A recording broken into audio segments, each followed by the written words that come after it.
Turn over to County Counsel so he can report out a closed session. Thank you, Mr. Chair. The Board of Supervisors met in closed session this morning, and the board discussed agenda items number 1, 2, and 5 in closed session. The remaining agenda items will be discussed in closed session this afternoon. As to agenda item number 1, the board met and conferred in closed session regarding the appointment of a public employee. The title of the public employee is the clerk of the board. The authority to meet can be found in California Government Code section 54957. At this time, the board took no reportable action. In regards to agenda item number 2, the board met and conferred with its labor negotiators. Those designated representatives were Allison Hauk, Ray Espinoza, Joe Paul Gonzalez, Melinda Casillas, Georgia Cochran, and Steve Coffey. The employee organizations involved were the Institutions Association, Law Enforcement Management, Management Employees Group, SEIU Local 521, the General Unit Employees, the Deputy Sheriff's Association, SEIU United Long-Term Care Workers Local 6434, and the unrepresented employees, which include the confidential management and appointed department heads. The authority to meet can be found in California Government Code section 54957.6. At this time, the board took no reportable action. Finally, the board met and conferred in closed session pursuant to section 54956.95 regarding worker comp liability claims. The name of the claimant was Ralph Morden. The agency claimed against is the San Benito County, which is a member of the Trindle Insurance Fund. The claim number is TIBR-550493. And at this time, the board took no reportable action. Thank you, Mr. Chair. And thank you, Counsel. At this time, we'll move to item C, presentations and recognitions. And this is to present a certificate of recognition to Cindy Beismeyer, I believe. Bismeyer. I apologize. So at this time, I will certainly accept a motion for the certificate. Move to approve, Mr. Chair. Is there a second? Second. Okay, motion second. All those in favor? Aye. Aye. Motion carries 5-0, and we have Supervisor Marjorie Barrios who will be presenting the certificate.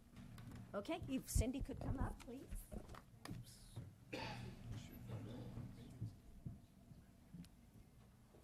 You can step up over here to the other side. Nice to see you. Oh, good to see you. Thank you. Hi. And when I see all the support that you have here, you're quite a special person. The county is very honored and very happy to have you here and everything that you have done, Cindy. I'm going to read the certificate of recognition in its entirety because this woman has done a lot for all of us. Cindy, you arrived with your family in San Benito County on July 4th, 1983. For your life here has been a celebration for those who have participated in the organizations and board you have led, the faith community you have devoted yourself to, the many entrepreneurial ventures you have engaged in, and for serving as a significant force in the advancement of the women's movement through your avid devotion to PEO, the Women's Club of Hollister, and district level of Loma Prieta District Area B. You have inspired women, challenged women, educated women, and moreover have always been there to assist women in embracing the California Federation of Women's Clubs. You are a legacy of strength and a spirit of hope. Cindy, it's with great honor and pleasure to present you this certificate in appreciation of your outstanding dedication and commitment. Then we'll say farewell from the County Board of Supervisors. So on behalf of them, we congratulate you and thank you for everything you have done. I appreciate that. Thank you.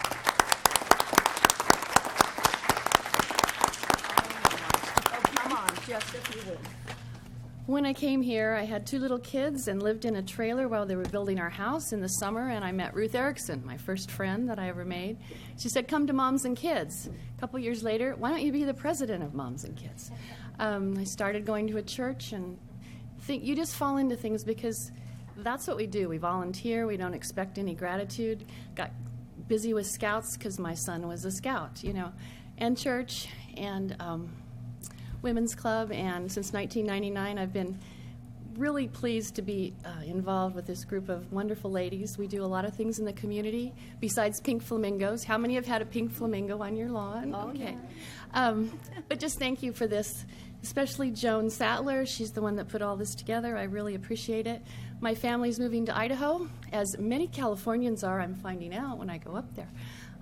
So this is a farewell in the next week, but I really appreciate all the time I've spent in San Benito County. I'm a city girl, so I became a country girl. So thank you very much for this honor. Thank you, Cindy.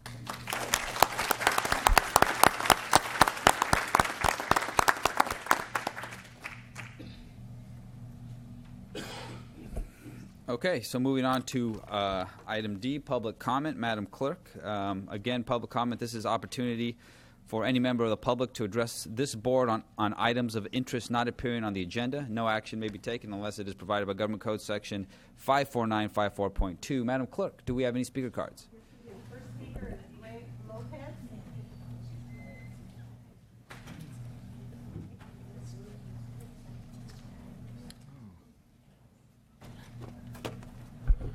Good morning, Mr. Chair and Board of Supervisors. Thank you for the opportunity to speak. My name is Greg Lopez. I'm a resident of San Benito County, and I'm here representing San Benito Babe Ruth. I'm currently the league president, and I've taken Mr. over. Lopez, this is my first year. Hold on 1 second. Let's Sure. wait for the chambers to clear.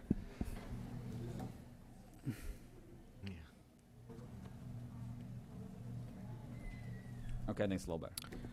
Thank you. Once again, my name is Greg Lopez. I'm the president of San Benito Babe Ruth, which is our upper-level baseball youth group in the community here.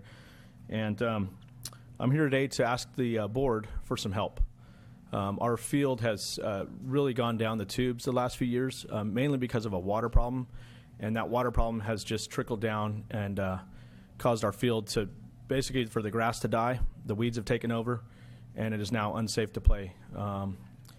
I know no action can be taken today, but I would like to ask the board if we could place an agenda item for November 8th, and I would like to come back and speak some more on this issue and try to get some help from the Board of Supervisors. On October 3rd, there was a meeting with the Veterans Park Commission, and I was here speaking on behalf of Babe Ruth. And unfortunately, it's been almost 2 weeks, and we're no closer to getting our field back into shape than we were 2 weeks ago. So just a quick history on our organization. We're a nonprofit organization. We've been in the community for over 45 years.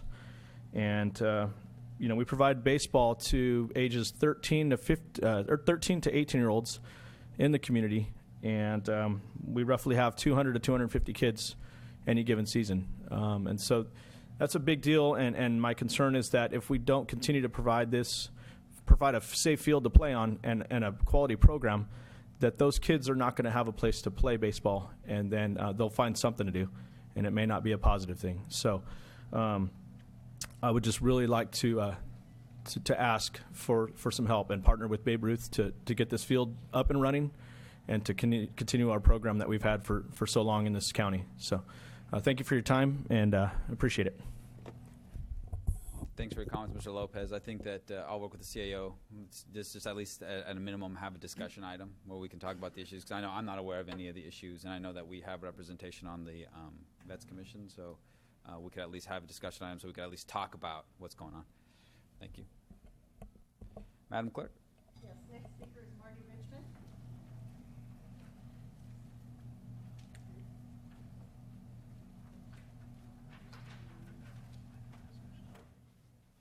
Good morning, Mr. Chairman, members of the board. Marty Richmond from Hollister. 16 years ago, the state of California had a library bond for several $100 million.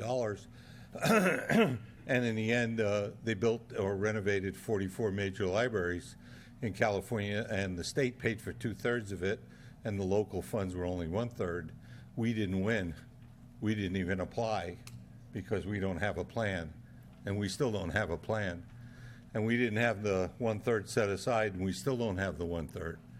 So I think you ought to move on and start planning for a new library right now. And here's what you ought to do. First, you ought to get hooked up with a nonprofit and start a building fund. The money should be kept somewhere by the Board of Supervisors so that we know it has the government protections against misuse.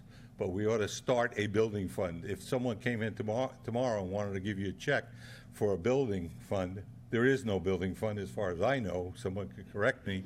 They couldn't even do it. So we need to start a building fund, number one.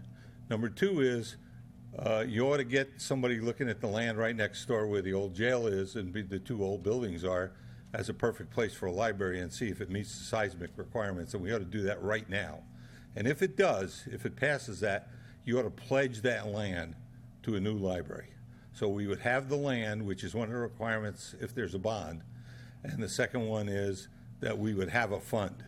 And we could start collecting money, and then if the state ever comes up with another library bond, we would have a plan, we would have the space, so we would have the money to put in our 1/3, and we could get the state to pay 2/3 of it for a new building, which would be a lot more efficient, and you get a lot more for your operational money. If it turns out the state does not have another bond, then we will continue with the building fund to build up enough money to build a library ourselves. Now, that's the only thing that makes sense.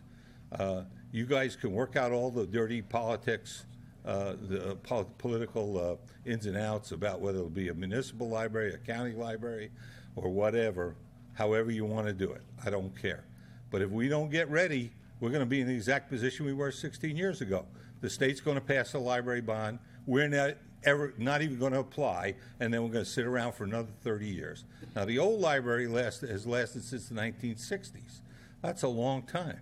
We can assume if we build a modern library, we'll get that much use out of it, and that's a good investment. I appreciate your time. Thank you very much. Thank you. Thanks, Mario. Your comments are well received. Speaker is Arnold or Gary Arnold.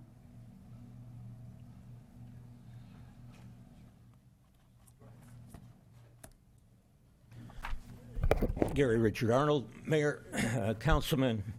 I'm actually here to charge you with a violation of your oath of office, not only to the state constitution, but the United States. You're a member of AMBAG. I don't think most of your constituents know what that is. The members, it's the Association of Monterey Bay Area Governments. And there's all kinds of activity being conducted there that's transferring power from local counties and cities to that organization. It's being run by Bruce McPherson, who has received thousands of dollars from a communist Chinese double agent. In addition to that, they have stakeholders, which means somebody that has money can go on there and make policy instead of your elected representatives. And in addition to that, Bruce McPherson has been paid by a Rockefeller network called California Forward. It's the biggest lobby in the state. All three newspapers were picked up by Bill Gates, who's a member of the Bilderberger Society. He owns the Monterey Herald. He owns the Sentinel. He owns the San Jose Mercury. And they're in a cabal to not let your workers and your constituents know that you're transferring power. You're making contracts with ICLEI, which is a front for the World Bank and the United Nations. And we've heard it through WikiLeaks under Hillary that she plans on open borders and free trade. She's trying to create a North American Union. And the laws being made in this area, this Monterey Bay Area Association of Governments, in fact, they call it harmonizing laws. And they've done the same thing in Europe to create the European Union. You're being cheated out of your right for self-government, and these people are responsible because they're not reporting to you, nor is the newspapers. I've never seen a newspaper report to those meetings. And you're not reporting back here. You're giving talking points, just as the newspapers are, from this network that's being funded by the World Bank and the United Nations. They hate self-government, and that's what's happening to you right now, and you better wake up because the conspiracy involved. The California Forward is funded by the billionaires that don't pay taxes. The Packard Foundation, the Irvine Foundation, the Hawes Foundation, the Commonwealth Club, which is the same as the Bohemian Club, which in Northern California, every year they have a cremation of care because they don't care about their conscience. And burning children in effigy. It's like the Skull and Bones where they crawl into the coffin and use human remains. And you've got people like John Kerry, and you've got people like George Bush. You've got people like Taft. And those people, like Leon Panetta, who is associated with Rockefellers for the Law of the Sea Treaty. They're trying to turn the resources of the sea over to the United Nations. Panetta also sent communist military and policy information to Hugh DeLacy, associated with 4 communist spy rings. for your comments? Okay. Any other member of the audience wish to address the board on items not appearing on the agenda? Okay, see none, we will move on to department head announcements. Mr. CAO. Thank you, Mr. Chair. Yes, we do have a few announcements. We have one out of our RMA office. We have Brent Barnes, our director of RMA here.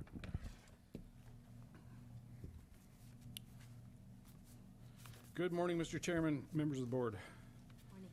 Three things very briefly.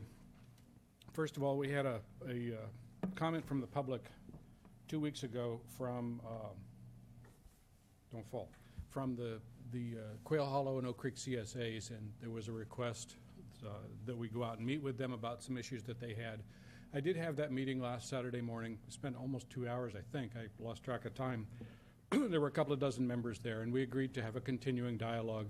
I believe that the CSA is going to come back with a list of one-time actions that they want us, the RMA, to budget for them out of their reserve fund. I haven't seen that list. We're also going to work with them on a landscaping contract on potentially replacing the street lights that are in that neighborhood instead of trying to continually repair the obsolete and broken power heads that are on those lights. It was a productive meeting, excuse me, and we agreed, as I said, to meet again probably on a quarterly basis to keep the dialogue open.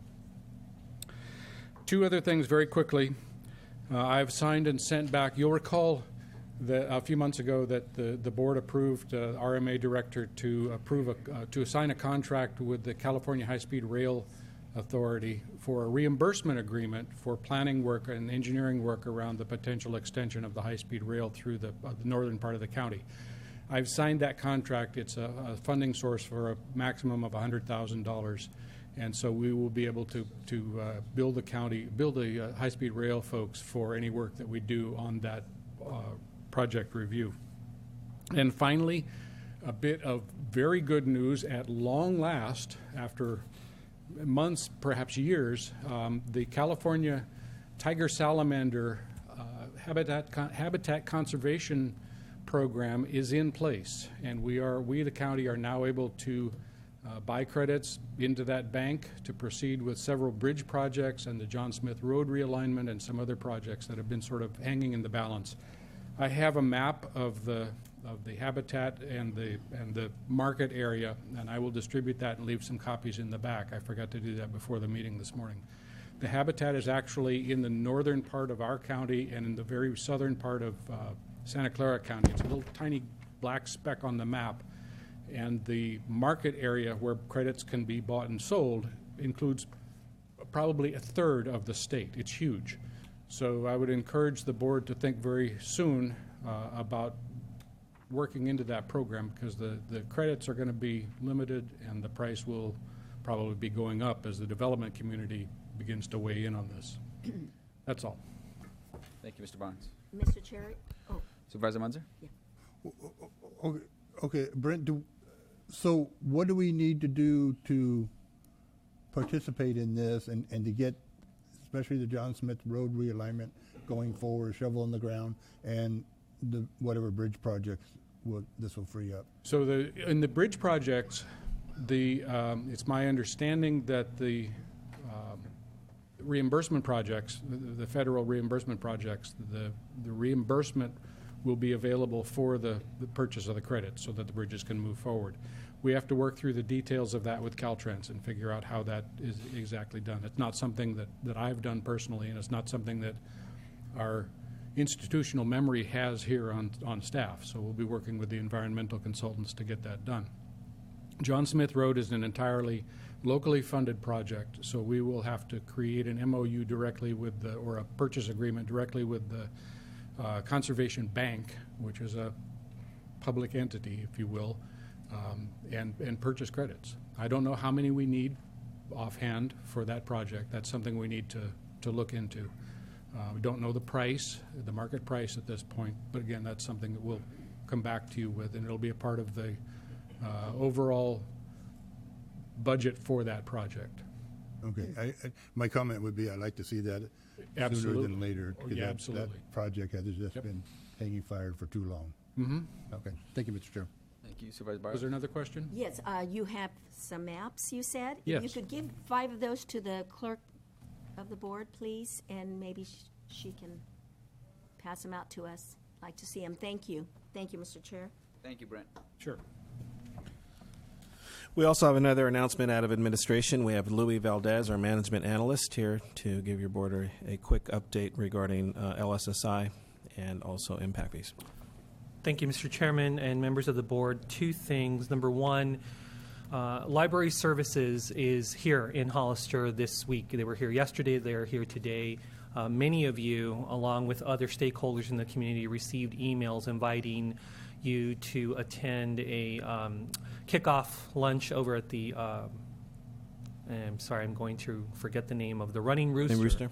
The Running Rooster today at 12. Of course, you'll have a working lunch, but nonetheless, they'll be doing interviews all day today. They have done interviews all day yesterday. Mr. Bob Windrow is on site, as is Daniel Bracchia, who is the vice president of that firm, who is in charge of this particular project. They're doing interviews with all the stakeholders in town who have been identified by the county as contributing towards the plan to put together a library, a new library feasibility needs assessment. So once we have all those interviews done, well, we should have a draft document sometime by late November for all of you to review.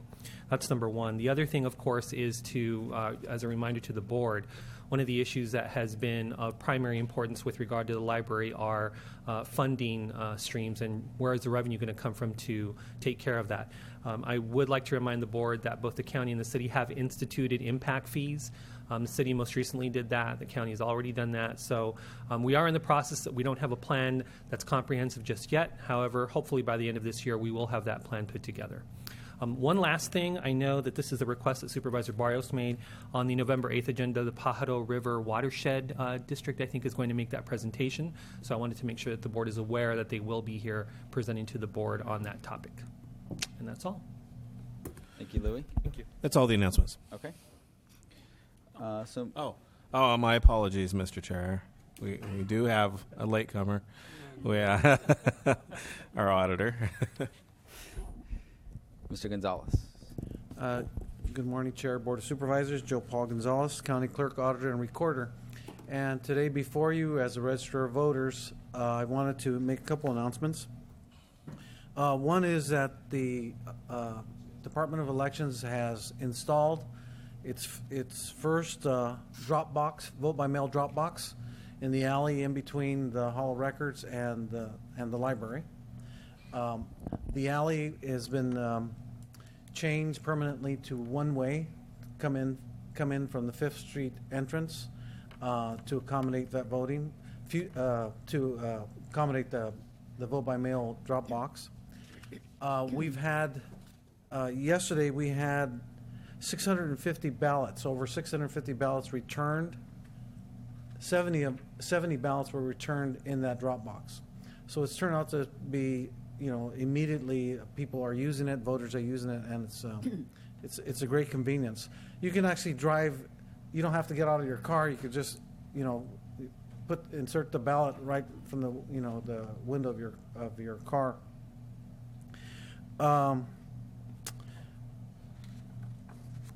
The Secretary of State has provided an easy voter guide to translate those 17 statewide propositions into a very simple statement.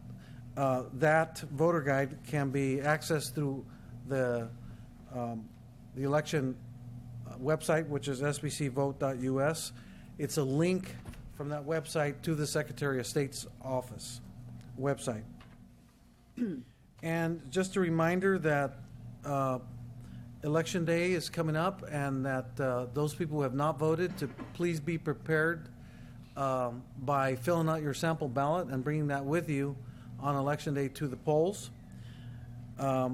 If you have that filled out, I'm sure it's going to help to reduce the lines. We're expecting lines this election on the November 8th, and we also have early voting, which is now. Anyone can go into the office, and if they're unable to go to the polls on November 8th. They can come into office now to vote. And they're also open. We're also going to be open on Saturday and Sunday, November 5th and 6th. We'll be open from 9 to 3 for early voting in case people are not able to come in during the week. Election Day, November 8th, we're open from 7 a.m. to 8 p.m. And that concludes my announcements. Thank you, Joe Paul. Thank you. That's it. Okay, moving on to board announcements. Supervisor Barrios. Thank you, Mr. Chair. We have the Pajaro River Watershed Legislative Conference coming up tomorrow in Watsonville. Congressman Farr and the U.S. Army Corps of Engineers will be there to discuss our ongoing plea to work on the levy and to make sure that the feds do provide us with some funding in the future. So that'll be held tomorrow in Watsonville. And I want to congratulate First Five. They had their open house for their new location on Tres Pinos Road last couple weeks ago. And I want to say, I know that the Board of Supervisors had a little bit of, reluctancy at first to let them go and be independent. But I can say this, that they are growing by leaps and bounds. They are reaching a lot more children, 0 to 5, new programs, new participation. And so I'm very proud of what the commission is doing and where we're going with First Five. So thank you so much. Excellent. Yes. Supervisor De La Cruz. Yes, thank you, Mr. Chair. First of all, I attended a COGS meeting last Thursdays, and Supervisor Munzer's behalf. Light discussion was held on money for roads, public works. We also talked about some other projects in which they can be put on that constrained, unconstrained list, and other activities too. And we also talked about, moving forward on the budget for COG. Last week I also had an interesting meeting with our CEO, Ray. We met with a gentleman named Jim Banker, Director of Corporate Relations from CSAC, and Graham Knotts from the same organization, CSAC, and they just basically came down and, pick our brains because they're making a new method of reaching out to small counties like San Benito County. And we spent a good quality time, about 40 to an hour. And they asked us, what is the most important thing in our community? And I said, straight out, roads. We need more money for roads, more money for transportation, and all those unfunded mandates. If they can provide an avenue for them to bring more money locally for our roads and meet those unmandated mandates, then we'll be in better shape. Those are the number one and number two that I express. Everything else is secondary. And it was a good conversation, and they'll send a report to the board and their feedback on the makeup of all the other small counties in San Benito County. Thank you, Supervisor. Thank you, Mr. Chair. Supervisor Munzer. Thank you, Mr. Chair. I attended the AMBAG board meeting for October along with yourself, and the main thing that came out of the meeting was the board accepted the 2018 regional growth forecast, and this is through the year 2040, and this is so that AMBAG can plan its methodology, transportation plan, and sustainable community strategy.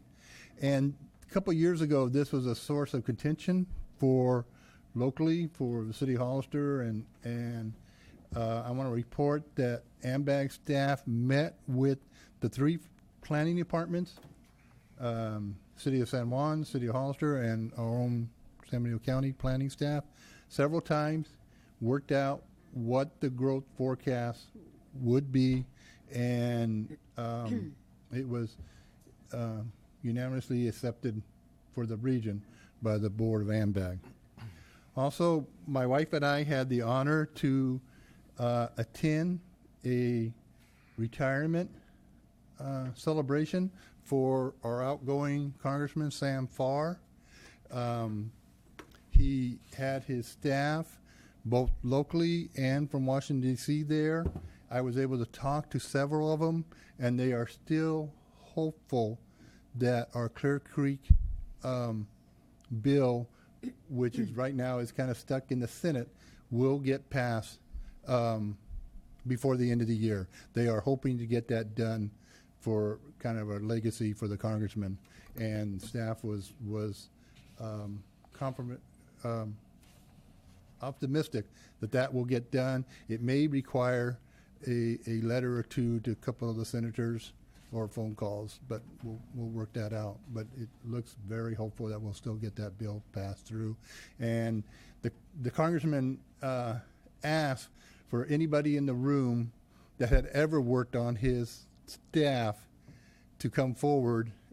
At the time, he had his present staff up there, and there were a lot of people that went forward that had worked on his staff in his 40 years of community service. I was honored to be there at that event. Thank you, Mr. Chair. Thank you, Supervisor Munzer. Supervisor Botelho. Yes, good morning, Mr. Chair and the public. I want to elaborate on Supervisor De La Cruz's report on the COG on a couple items. The Caltrans representative reported that there's statewide workshops going on right now for bike lane projects, and there's a workshop in Oakland, and after the report, the COG board basically told them that what we need is more planning on how to maintain our highways and local roads and pothole filling. That's where the emphasis ought to be at. And as we're going to have a crisis in this county with our roads, and already see it.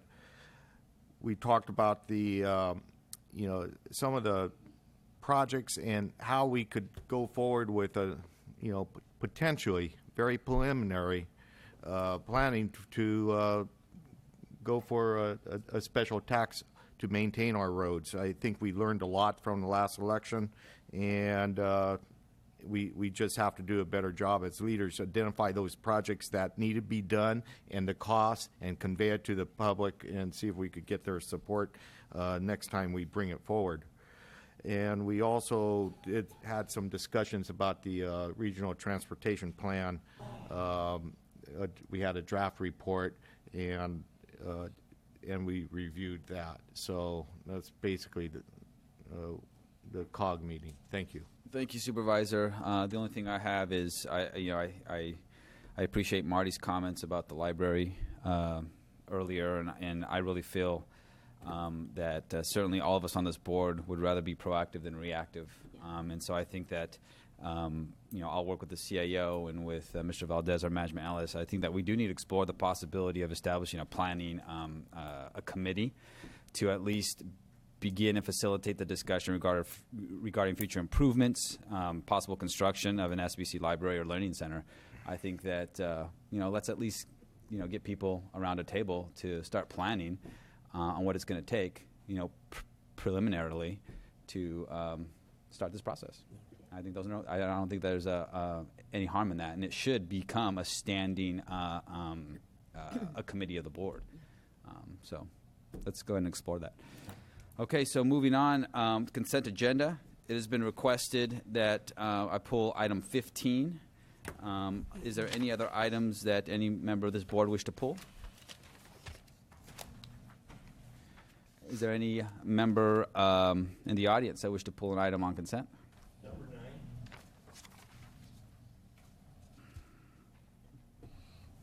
9. Okay, I will certainly entertain a motion for item for every other item with the exceptions of 9 and 15. So moved, Mr. Chair. Second. Motion is second. All those in favor? Aye. Aye. Opposed? Motion carries 5-0. So with that, a member from the public pulled item 9, which is looks like some action minutes.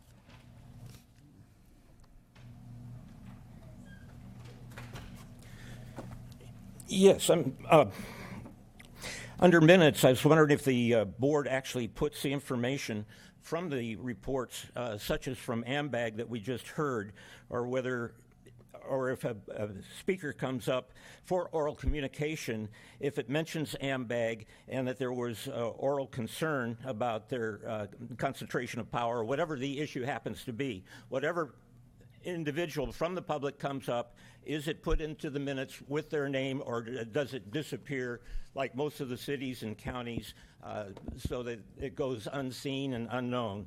And abbreviations like AMBAG should be spelled out for the public. We just had a man talk about COG. I don't know how many people know what a COG is. I don't think that's the work. I think a lot of these clerks throughout the AMBAG area, Association of Monterey Bay Area Governments, actually curbs and keeps the public in the dark and ignorant of the things that are going on. And anyway, I encourage you to instruct your county administrative officer to make clear the expressions from your constituents and to have your clerk spell out and report the oral communications coming from the gentleman that attended AMBAG, because I believe that your constituents know nothing about what you're doing behind their backs. Great. Are there any other comments about regarding item 9? Okay, any other board members have any questions, comments on this item? If not, I'll certainly accept a Move to approve. Second. Okay, all those in favor? Aye. Opposed? Motion carries 5-0. Moving on to item 15, which was pulled, or requested to be pulled by Supervisor Munzer. Thank you, Mr. Chair. Give me 1 second to get there.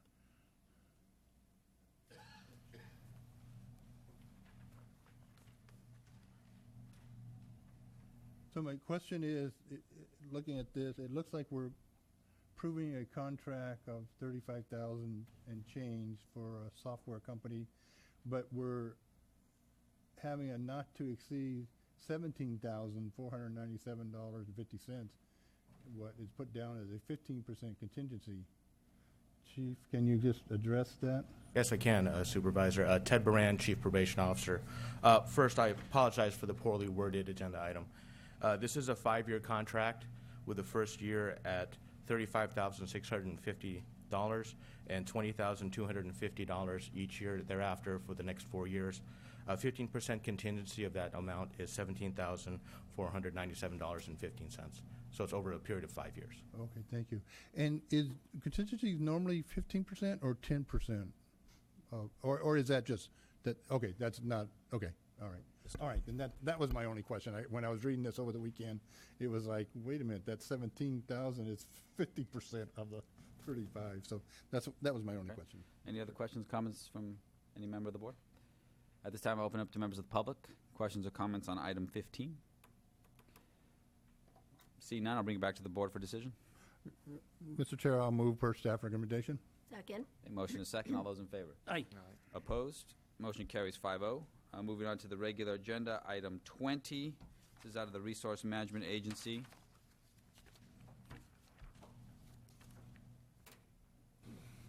Mr. Chairman, good morning again. Brent Barnes, RMA Director. This item is certification of the environmental impact report that's prepared for the regional park project.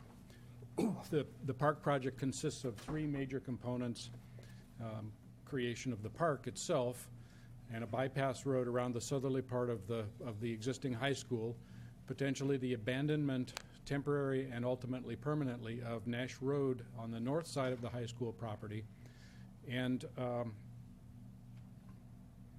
creation of on the high school site of ball fields and other sports activities. That's part of the long-term plan. So the action before you is simply certifying the EIR. There's no project approval at this time, but it's important that we do this soon so that the City of Hollister and the school board of the high school district can also certify the EIR as responsible agencies, and we can move forward in the timeline to construct the project.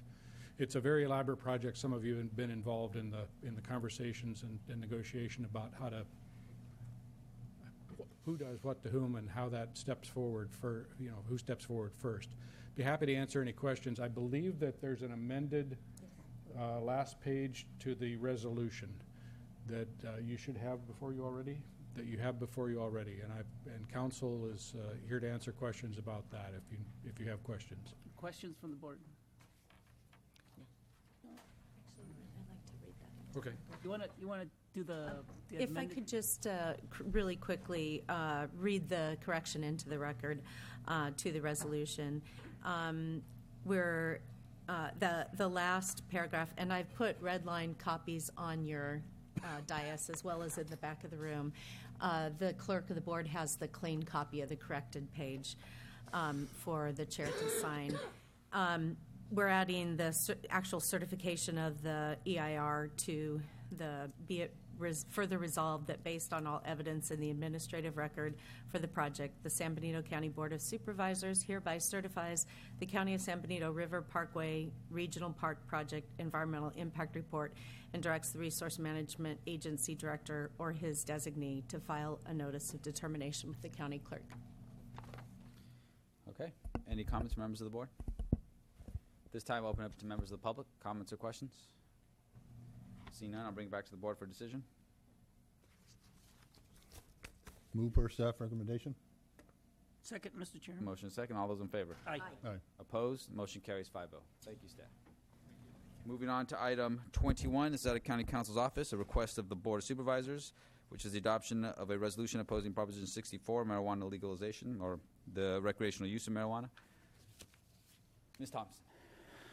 This is an item that was requested by the board at the last meeting. In the background material, you'll find information that was presented by County of San Diego, which adopted a similar resolution, and also the legislative analysis that was prepared on Prop 64. I think that it presents a fair and balanced overview of the proposition, and I'm happy to elaborate on if you'd like me to go into more details. But the resolution that was based on San Diego is before the board's for its consideration. Okay. Thank you, Ms. Thompson. Is there any questions or comments from members of the board at this time? A comment. Thank you, Barbara, for working on this so quickly. I know that we made a request just last board meeting. It is very well put. It's simple, but it really puts out the message on where the board could stand. And so I appreciate it. Thank you to the staff. Thank you, Mr. Chair. Thank you. Supervisor Botelho? Yeah, I also want to thank you for bringing this forward quickly. And, this is a resolution that reflects a position against recreation marijuana use. I don't think it is intended to be contrary to the compassionate use of medical use of marijuana. So there's a very distinct difference, and I think I'm going to reserve some comments till after the public speaks. Right, and I will reserve my comments as well. But I do have a lot of comments. Just a warning from my fellow colleagues. So at this time, I'd like to open up to the public for any comments or questions, or any comments on this matter. Madam Speaker? First speaker is Gary Cameron.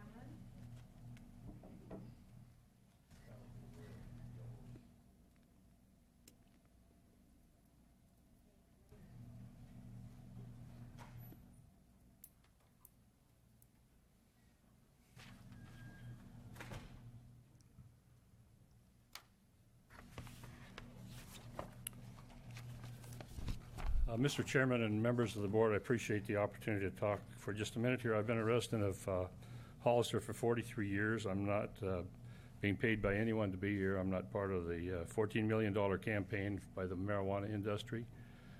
I was in law enforcement for 33 years. That was my background. That's where I'm coming from. And I was thinking, if I was in your shoes, how would I be making the decision on this ordinance, or the proposal? So how would you decide the complex issues anyway that support or oppose recreational marijuana? And as Councilman Botelho said, this has nothing to do with medical marijuana. Our primary consideration, I think, if I was sitting there in your shoes, would be the health, safety, and welfare of our residents here. And we might ask ourselves, are the speakers today, are they local residents or people from out of town that are interested in making money? I think that would be an important thing. Perhaps we should look at other states like Colorado and Washington to see what impact recreational marijuana has had. If we look at the youth statistics, we find that marijuana use went up 74% above the national average. And we might ask ourselves, do we want our children, grandchildren, and our relatives and friends subjected to that? As far as safety is concerned, in Washington State, the fatalities went up 122% increase as a result of marijuana-related accidents. 400% increase in marijuana-related DUI arrests. Colorado, traffic-related deaths increased 62%. And we might ask ourselves, too, why are Colorado communities opting out? 68% of Colorado local jurisdictions have opted out of recreational marijuana sales, as have Gilroy and Morgan Hill, two of our local communities here. Tax revenues, Colorado tax revenue totaled 0.05% of their budget from medical and recreational marijuana in 2015. That's not enough to cover the law enforcement nor the social consequences. The community effect, in January of 16, there were 424 retail marijuana stores in Colorado, 322 Starbucks, and 202 McDonald's stores. What type of environment would we like to live in here? Would we like to have that type of a ratio? And if we were to Google the opponents of Proposition 64, we would find that there are volumes of elected officials and agencies who oppose 64. You'll see the California Association of Highway Patrolmen opposed, the Chief of Police Association, the LA Deputy Sheriffs, many of the Board of Supervisors, school districts, district attorneys, probation officers opposing this resolution. And you see these list of people are people that are involved in the aftermath of this passing. So I would thank you for your time and ask that you go ahead with this resolution, or here to oppose marijuana. Next speaker is Jack Kirk.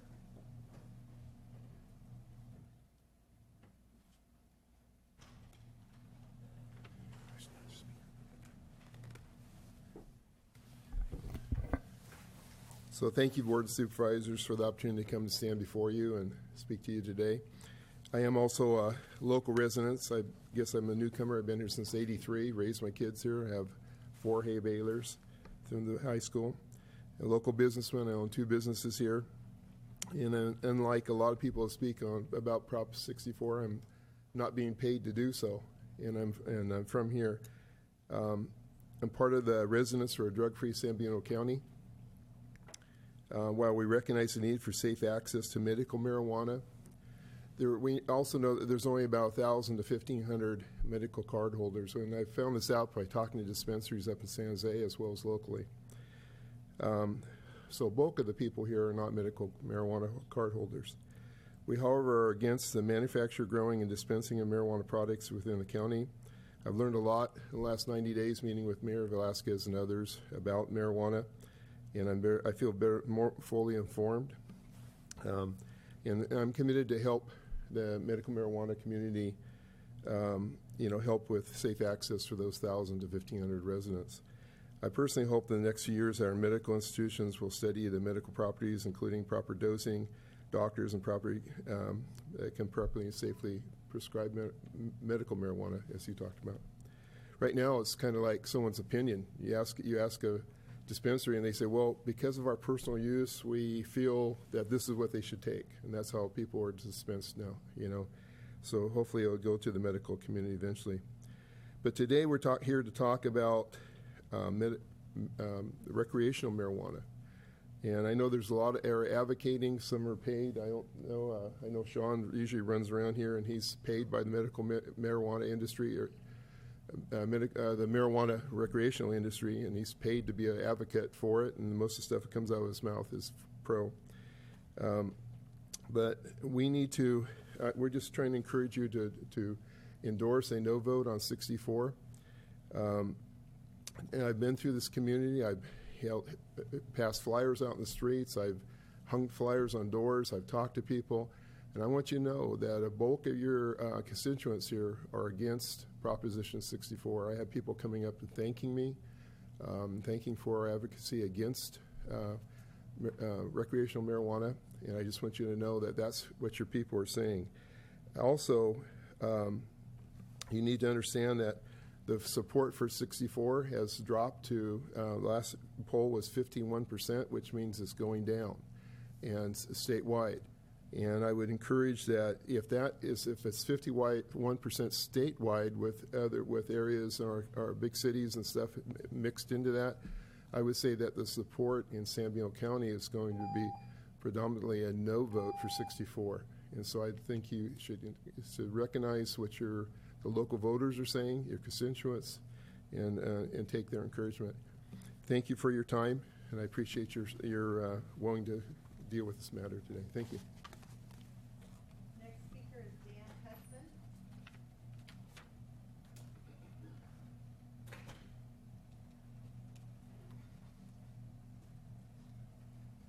Good morning, Supervisors.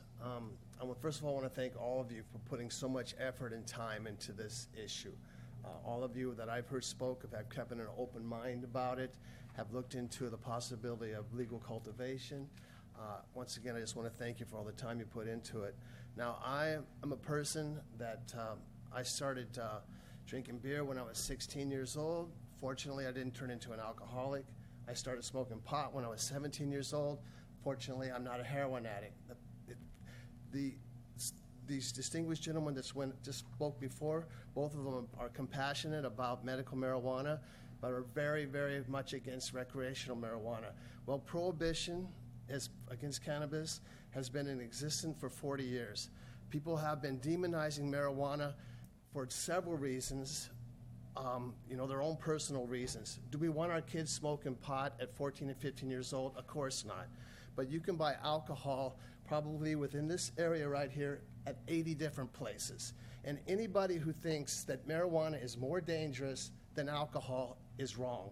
If you had a debate where ninth freshman debate team was taking the position that alcohol was more dangerous than marijuana, and you had the Princeton debate team that was debating that marijuana was more dangerous than alcohol, the freshman debate team would win that debate hands down.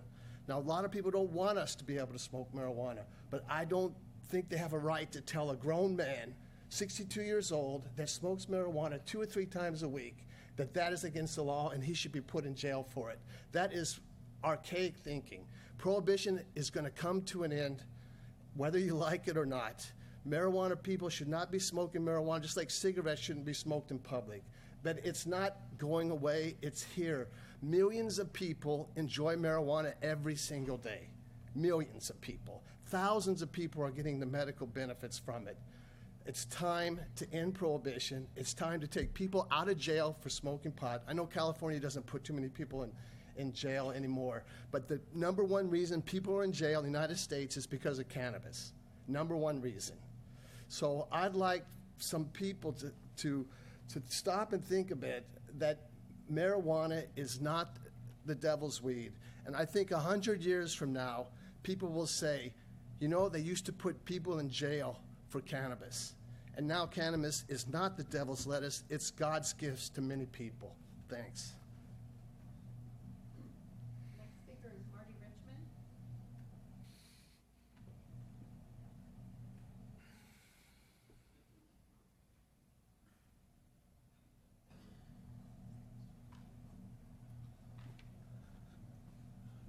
Good morning again, Marty Richmond from Hollister. I oppose Proposition 64, the recreational use of marijuana, because of all it entails, not just people smoking. I would support decriminalization of people who casually use marijuana. I don't think we should put them in prison. I think we ought to send them to get rehabilitated because they're going to need some help. But the problem is behind every one of them is a business, and that business is a big business. And one of the arguments for Pro 64 is that we're going to tax the heck out of it and get a lot of money out of it. Well, let me tell you, the more you tax it, the more you promote a black market, because the difference in the price, the people who grow it illegally and are going to do all the illegal stuff will continue to do so because they won't pay the tax. The second reason is I want to knock the props out under that argument that the tax is going to be worth anything to us. I do not believe it'll be worth a penny. It'll be no more good for our economy than the lottery has eliminated the taxes for the education. You remember that argument? Well, if we only have the lottery, we won't be paying as much for education. Well, how's your ERAF payments going? Okay, how's 68% of every penny we pay in property taxes go to education? And the education, there's two items on the ballot for $100 million here with interest for the education here in this county. I won't talk about whether I'm for it or against it. Doesn't matter. The point is that it's easy to promise a bunch of money and say, well, we're going to make a fortune out of it. It's not going to happen. These are always overblown. The costs of enforcement are enormous. The costs of societies are enormous. I'll just give you one example, and I understand this is a generational issue. It's not just that. It's not marijuana or alcohol. People who smoke marijuana often also use alcohol and do other things. It is not a demonization. Not everyone becomes an addict, but it's a pretty big percentage. It's somewhere between 9 and 18%. Nobody knows exactly.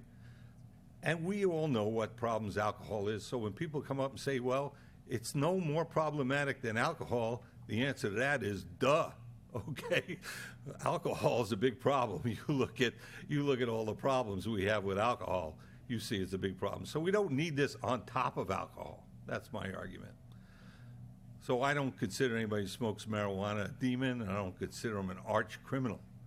But there's an entire criminal element behind it that illegally cultivates it, and that will not go away if we just legalize it.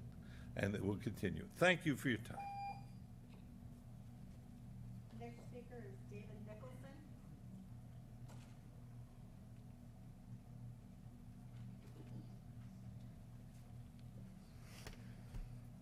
David Nicolason. I've lived in the county now for, well, been here with my business in 2000, and we moved here in 2003 with my children. Have 5 children, have grandchildren here as well. I see there's a child here now. Be interesting to know what that father thinks about legalizing pot, as respected to his child. Like Marty Richmond and Jack Kirk, I have no problem with the benefits of medical marijuana. A long time ago, I bought a book. I think it was The Emperor Wears No Clothes. I wanted to know all about marijuana and who was opposed to it. There were businesses opposed to hemp industry because it competed with some of their products. So there definitely, I believe there's a lot of good things that come from hemp, but I don't think that it's beneficial for children. I don't claim to know all the answers, but I do think there's something to be said for the community and the combined wisdom of the community, and for decades the community has been telling children that they shouldn't use this drug as well as other drugs.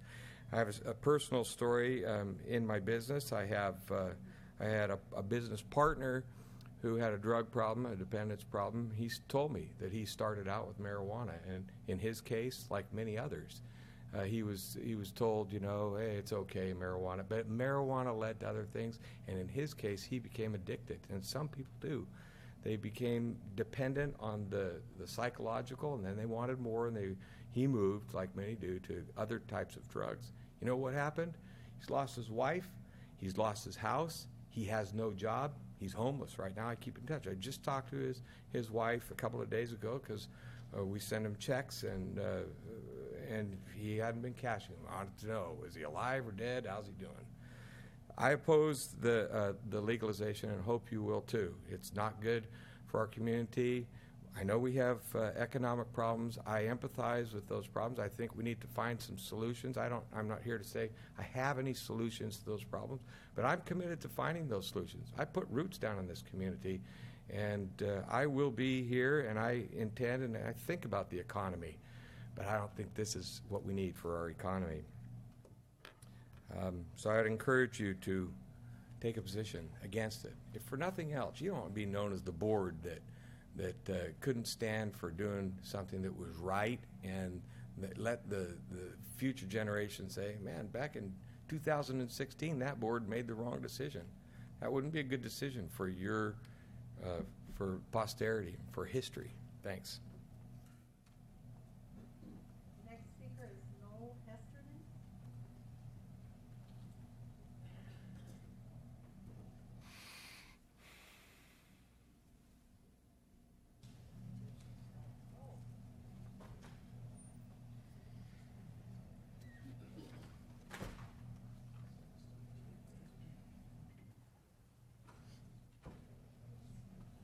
Sorry, I've just got a new hearing aid.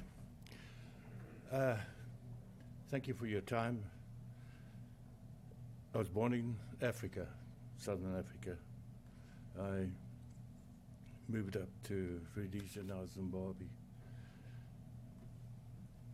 In Zimbabwe, for the local people, they have a witch doctor or herbalist that has cures for many ailments amongst the African people.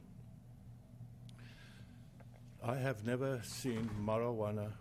In my country, it's called dacha.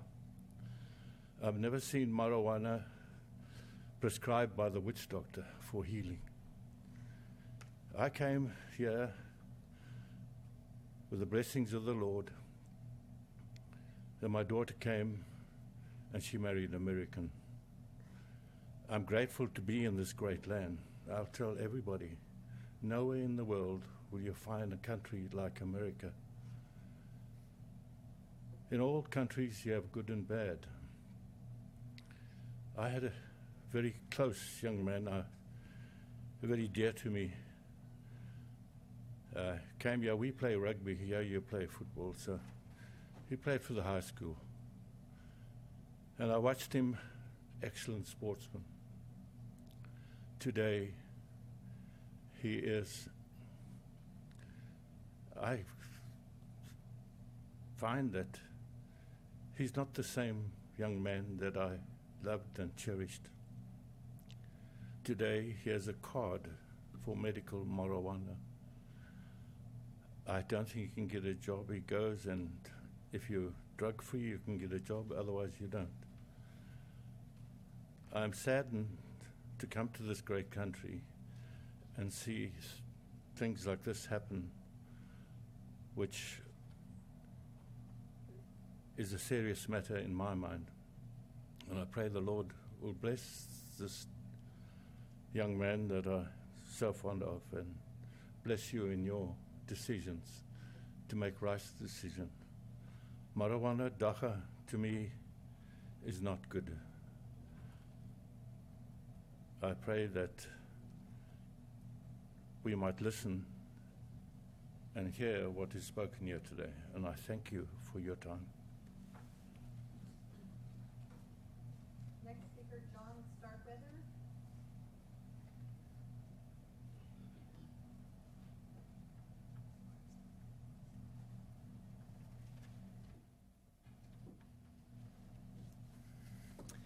I'd like to thank you for your time and the time and energies you're putting into this Proposition 64. And from where I've read and listened to you, I think that most of you are against 64, and I appreciate that because I am totally against 64. I grew up in the Bay Area, got married young, luckily for me, and left my home. And unfortunately for my younger brother, just 3 years younger than me, he got into marijuana. And then he got my next brother into marijuana, and my next brother at age of 10, at 4th grade, into marijuana. I've got one brother, my middle brother, that passed away due to other addictions from the gateway drug of marijuana. I have a younger brother that spent some time in prison, came out, and he's been clean and sober for 7 years, proud of him. And then I got another brother, the oldest brother, that got them all into it, that's still dodging the law and running from the problems that he has, still being addicted and selling and making and doing a lot of the hard drugs. And I am totally against this. I don't like the idea of recreational marijuana. The medicinal, that's fine. I think they give out medicinal permits too easy. And I don't think, like when I had my knees and hips replaced, they gave me NorCal, or anyway, a fairly strong drug, and I took them for 3 days and then didn't even finish taking them because I didn't like the effects of that. Well, when you get a medicinal card, they don't give you a certain amount to take, and then in 3 weeks you're supposed to take less, and in 2 months you don't take any more because you're cured. They just keep giving it to you and selling it to you. So I'm totally against that part. The recreational part is a problem because people are going to smoke so much of it that they're not going to make it to work. A lot of them, hey, there's people that smoke marijuana and get up and go to work every day, but there's a lot that do it so much that they can't hold a job. And then next thing you know, because they can't hold a job, they're buying a large bag of it and they're selling it to somebody that doesn't have a card, who's selling it to the high school, who's selling it to other kids. So I'm totally against recreational marijuana, and I hope that you stay on the path to stop the recreational marijuana, and especially the growing in this community. I came to this community, raised 7 hay balers, as Jack said he raised 4, but I had 7 hay balers, and I have 7 grandkids being raised in this town right now that are in the school system. About half of them are going to go through, and I hope that we do the best for our community so that my kids can raise kids and be as lucky as I was to have a good home for them. Thank you. Next speaker is Brett Dixon.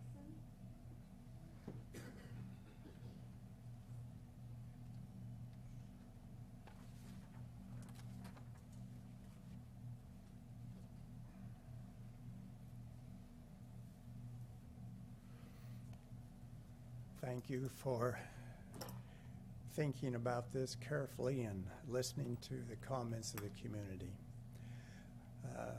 The fellow who says that it's okay to use it and that he's been able to escape and he's in his 60s and so on,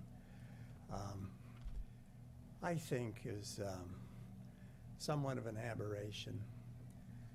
And he implied that some of us don't really understand because we're not involved with it.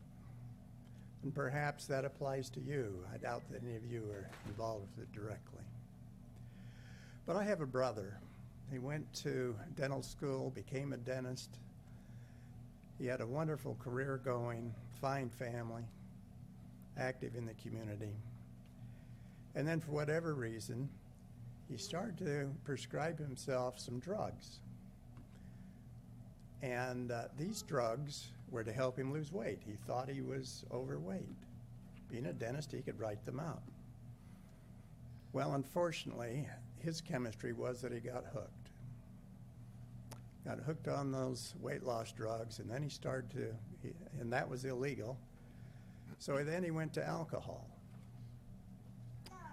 Long story short, he lost his practice, he lost his family, and he's still an alcoholic.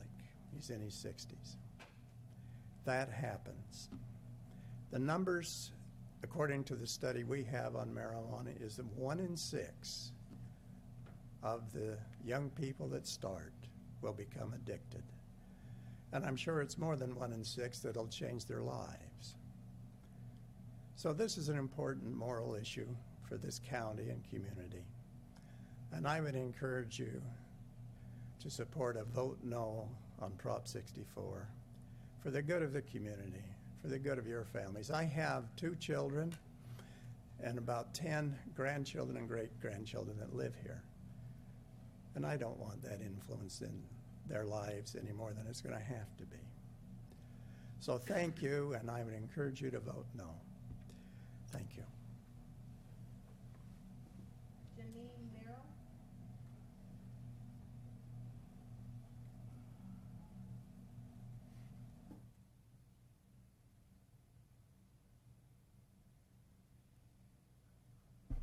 Hi, thank you for taking comments today.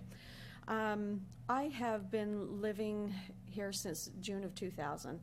We brought our 5 children here, we've raised them here, now they're all off and gone. But it has been such a wonderful community to raise our children in, and I'm concerned for the prospects of future children who will grow up here and have marijuana be part of their lives. I'm very much against Proposition 64. I think it's a detriment to the future of children. I have a good friend that I've known for many years who has a son who just graduated from high school, from San Benito High School. He's either 17 or 18 right now. Just graduated a few months ago. I happen to have, has no intention of going to college. He wasn't a very good student, but he wants to get, a construction job or some kind of a worker job. And I have another friend who happens to be in a construction type business.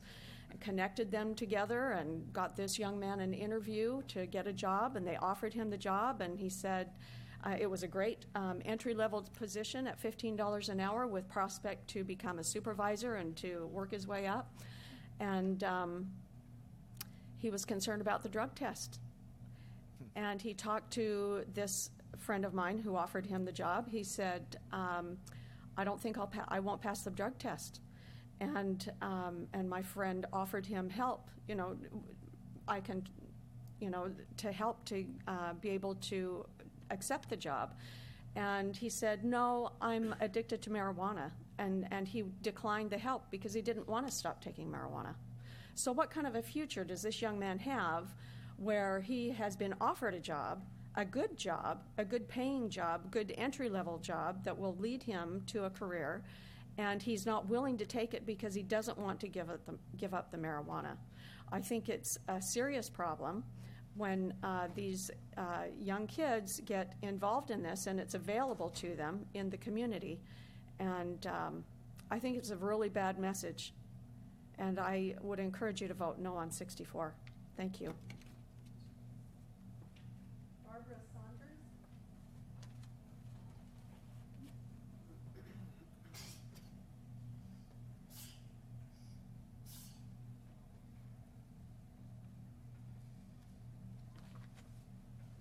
Good morning. Thank you again for all the meetings you've held that give us all a chance to say what we feel in our heart.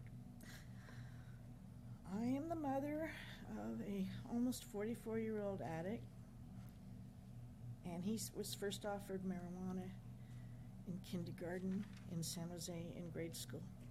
I moved here in 1984. I worked for PG&E. I live 2 blocks from here. I walked over this morning. About 2 weeks ago, I noticed an interesting plant growing at the house 3 houses up from me when I go out for the walk. And I thought, is that what I think it is? Well, in 2 weeks, it grew to be about so high and looked very healthy. That house used to be a rental. The people that own it now are local school teachers with 2 really nice children. Saturday morning, I saw the man out in front there, because it was growing out of a crack by the fence, on his hands and knees, calls his wife out, and he says, is that what I think it is? And ripped the thing right out of the ground, right there where all the kids could see. There's a lot of drug use in my neighborhood, particularly down the alleys. I worked for PG&E for 35 years. When I started there in 1977, I actually started in 75, but I was temporary. I didn't make permanent until 77. I was quite shocked at all the drugs and alcohol. Because I thought by the time, you were about 30 and what, you'd kind of grow up and not be acting that way. My parents were good parents. I didn't ever act that way. And it wasn't until past 1980, when there'd been so many accidents where people hurt themselves and others, that they started testing. They did test for alcohol before that. And there was so much use, they couldn't fire that many employees, because at the time I went to work for PG&E, they had almost 30,000 employees. So the union and the company started a program where you could go to rehab. Your wages would be paid, no one would tell what you were doing, and they had a backup where they had, like your 12-step program that you could go to all for free. Nothing was going to cost anybody anything. It was amazing how many people didn't go and how many flunked out. Now, because I had a Class A license, I had to pass drug and alcohol tests. I was really proud of myself just learning to drive that things. Well, I'm a senior citizen now. I don't know how many years I've got left driving. I get tested regularly, go for the eye and hearing tests and the whole work every year, because I'm not driving anything big anymore. But it really, your reaction time slows down when you get to be an old lady or an old gentleman. And if people are driving in the road, even if they're using medical, I would rather they didn't. I mean, there's cough syrup out there that you shouldn't drive in the road. And I thank you for all your work. And please vote with a clean heart. Sue Whitehead.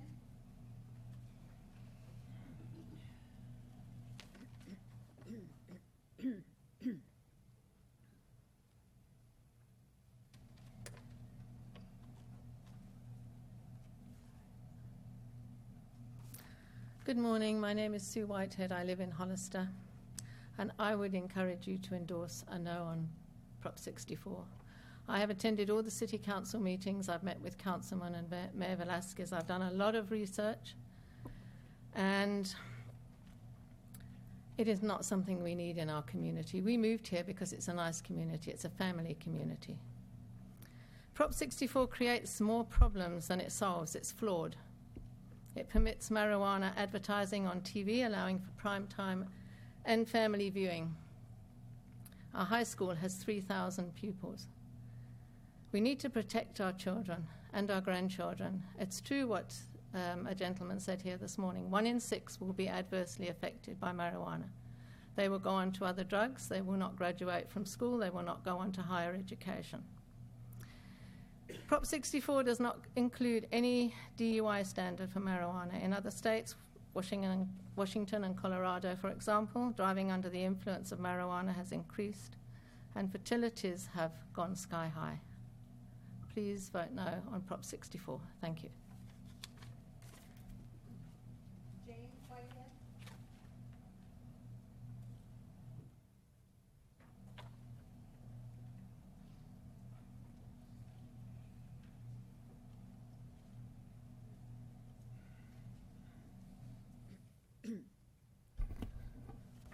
Good morning. I'm Jim Whitehead. I live in District 5.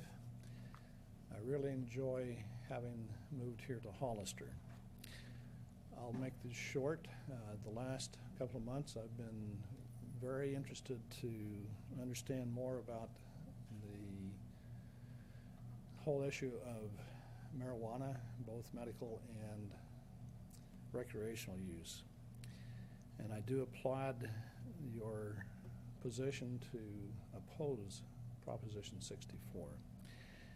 What I've done recently is I have actually gone out and surveyed my neighbors and talked with them, and I've found none that were in favor of Proposition 64. One of my neighbors across the street who has some medical challenges does have a medical marijuana card, and he said absolutely he was opposed to 64. It was not to be something that he wanted to see here in the community.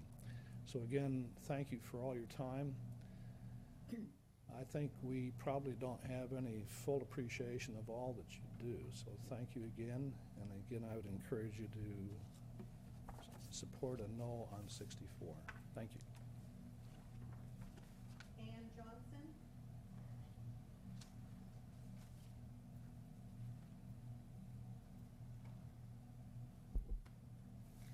Thank you so much for taking all our comments this morning. It's really appreciated.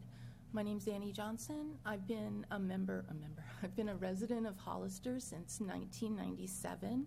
We moved here, my husband and I, and our 2 daughters. It felt like I was coming home. I love it here. I am personally opposed to recreational marijuana. I have a little brother who started using marijuana and unfortunately is one of the people who became addicted to it. It didn't just affect him, it affected his wife, his children. It affects them to this day, even though he's finally quit using. He's a truck driver, so he lives in Colorado, so even though it's legal there for him to smoke it, he can't smoke it because it's illegal to drive a truck. I know from talking to him that in a flash he would use it again if he could. It is not something that comes without consequences. And I understand for some people they think, oh, it's the same as alcohol. We have alcohol, it's legal. Maybe it is the same as alcohol, but it doesn't come without consequences. So please, please, I recommend that you vote no on 64. Thank you.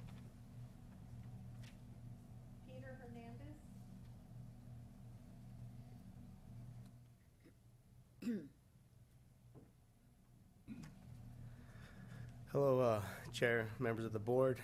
A fair amount of you individuals know me, and I'm a pretty involved citizen in my community for a good reason. I have my 2-year-old boy who hopefully he can resist the temptation of disturbing the public a little bit.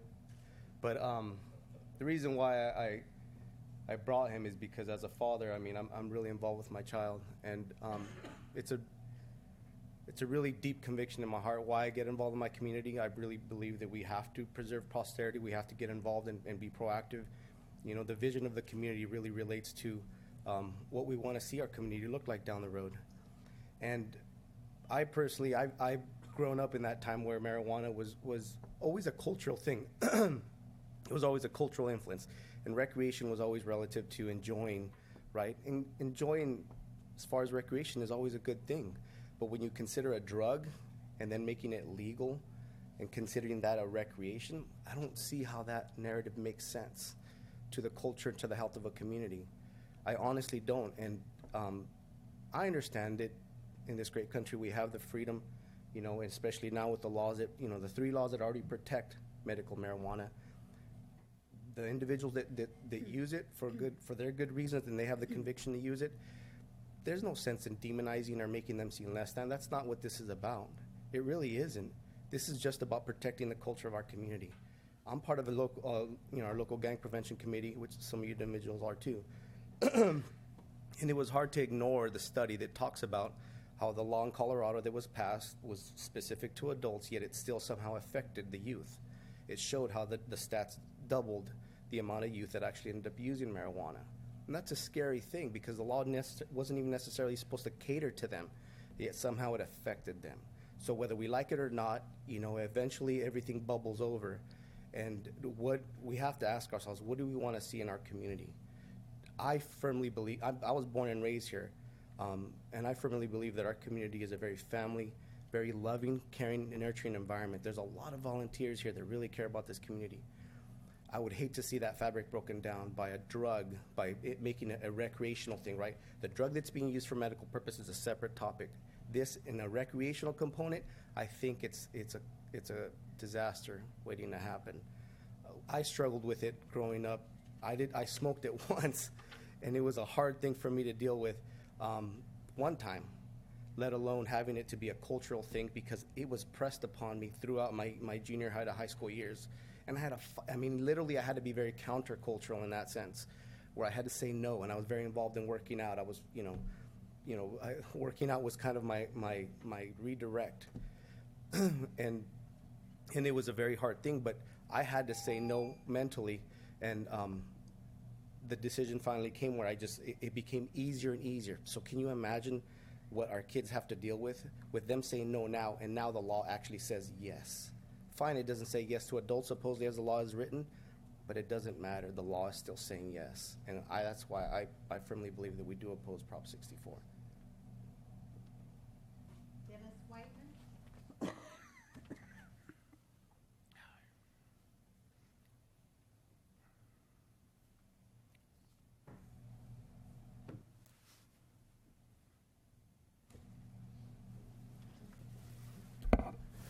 Good morning. My name is Dennis Whiteman. I live in the Ridgemark area of Hollister. I came this morning just to express my concern as well as the rest of the community on this Proposition 64. We've moved here just 3.5 years ago, fell in love with this community right away. It is a family-oriented community. There's so much service that's given and goodness that's done. And a lot of that is having to help people who have made poor choices in their life relative to drugs and that. And so having recreational marijuana available in our community, I think, would be a significant disaster to those that are already dealing with trials as well as that. So as we go forth to serve those that have made these poor choices, we need to be concerned about the future as well. So I definitely and my family are opposed to this and are hoping that you will likewise consider that. I have no other speaker comments. Okay, is there anyone else wishing to address the board on this item? Now is the time to do so.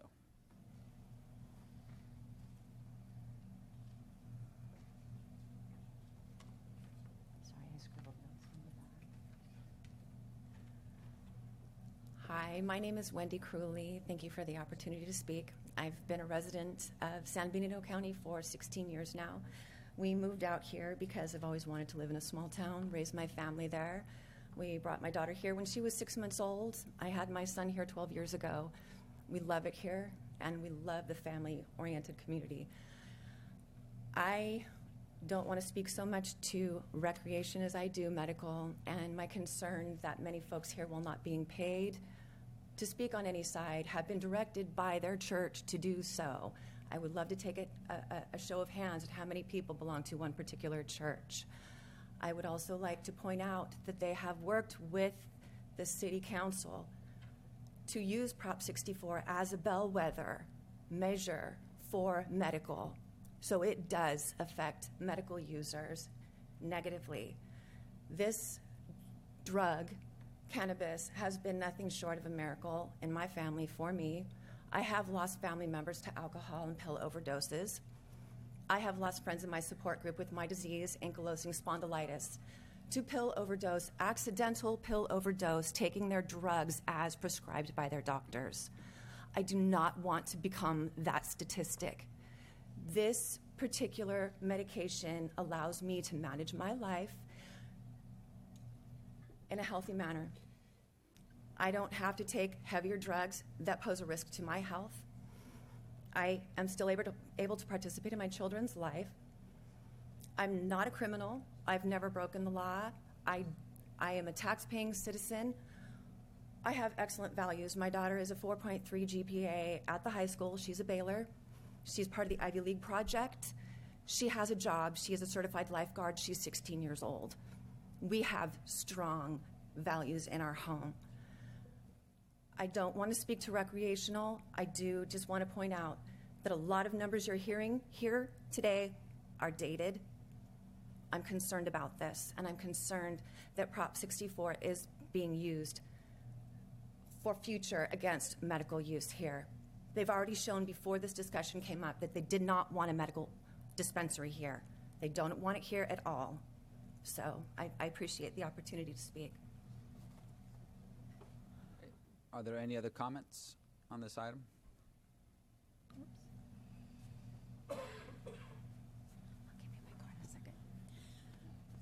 Good morning. My name is Elia Salinas, and I am a resident of District 4, and I am not a paid cannabis advocate for the county.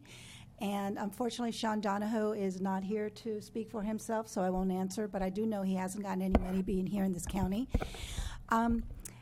There are many, many residents in the county and in the city who would have loved to be here, but unfortunately they all work and cannot afford to take the day off to be here. So there are many speakers here who are probably retired, who are opposed to this proposition. I am really not an advocate for recreational or adult use marijuana. What I am an advocate is for medical marijuana, and it is being used as a beltway to say that however the county goes, that's how they decide, that's how the city or the county should decide on this. The statistics that were said are outdated. They are obviously, whatever statistic you want to put out there, you can put out there. So I'm not going to put any numbers out here about one way or the other or what's going on with it. What I'd like to say, though, is the people that are endorsing, the newspapers, for instance, that are endorsing Proposition 64, the Los Angeles Times, Orange County, the San Francisco Chronicle, the San Jose Mercury News, elected officials, Gavin Newsom, and I have old eyes so I can't see, Congressman Dana Roggenbacher out of Orange County.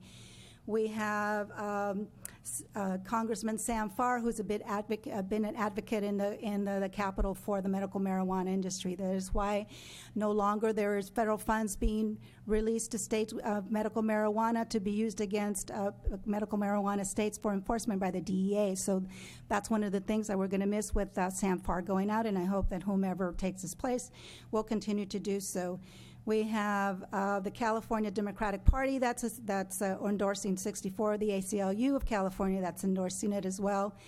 And there are numerous people that are endorsing it. There are churches that are also endorsing it. So, and it's not about not caring about what's going on with the minors and that it's not going to be accessible. And a majority of the money that's going to be used in Proposition 64 is actually going to be used so that they can use for youth advocacy and for addiction, for people who are addicted to other drugs. And people want to say it's a gateway. You can say yes and you can say no. It depends what side you're on or whatever. And you want to compare it to alcohol, you don't want to compare it to alcohol. Medical marijuana or marijuana itself. The plant doesn't know whether it's medicine or whether it's recreational. The fact is, people are using marijuana in this county, in this state, as recreational, and it's being grown in the black market as recreational. We're saying make it, regulate it, and that way we can try to get rid of what's going out there in the black market. Okay, if there are any other comments, now's the time to step forward.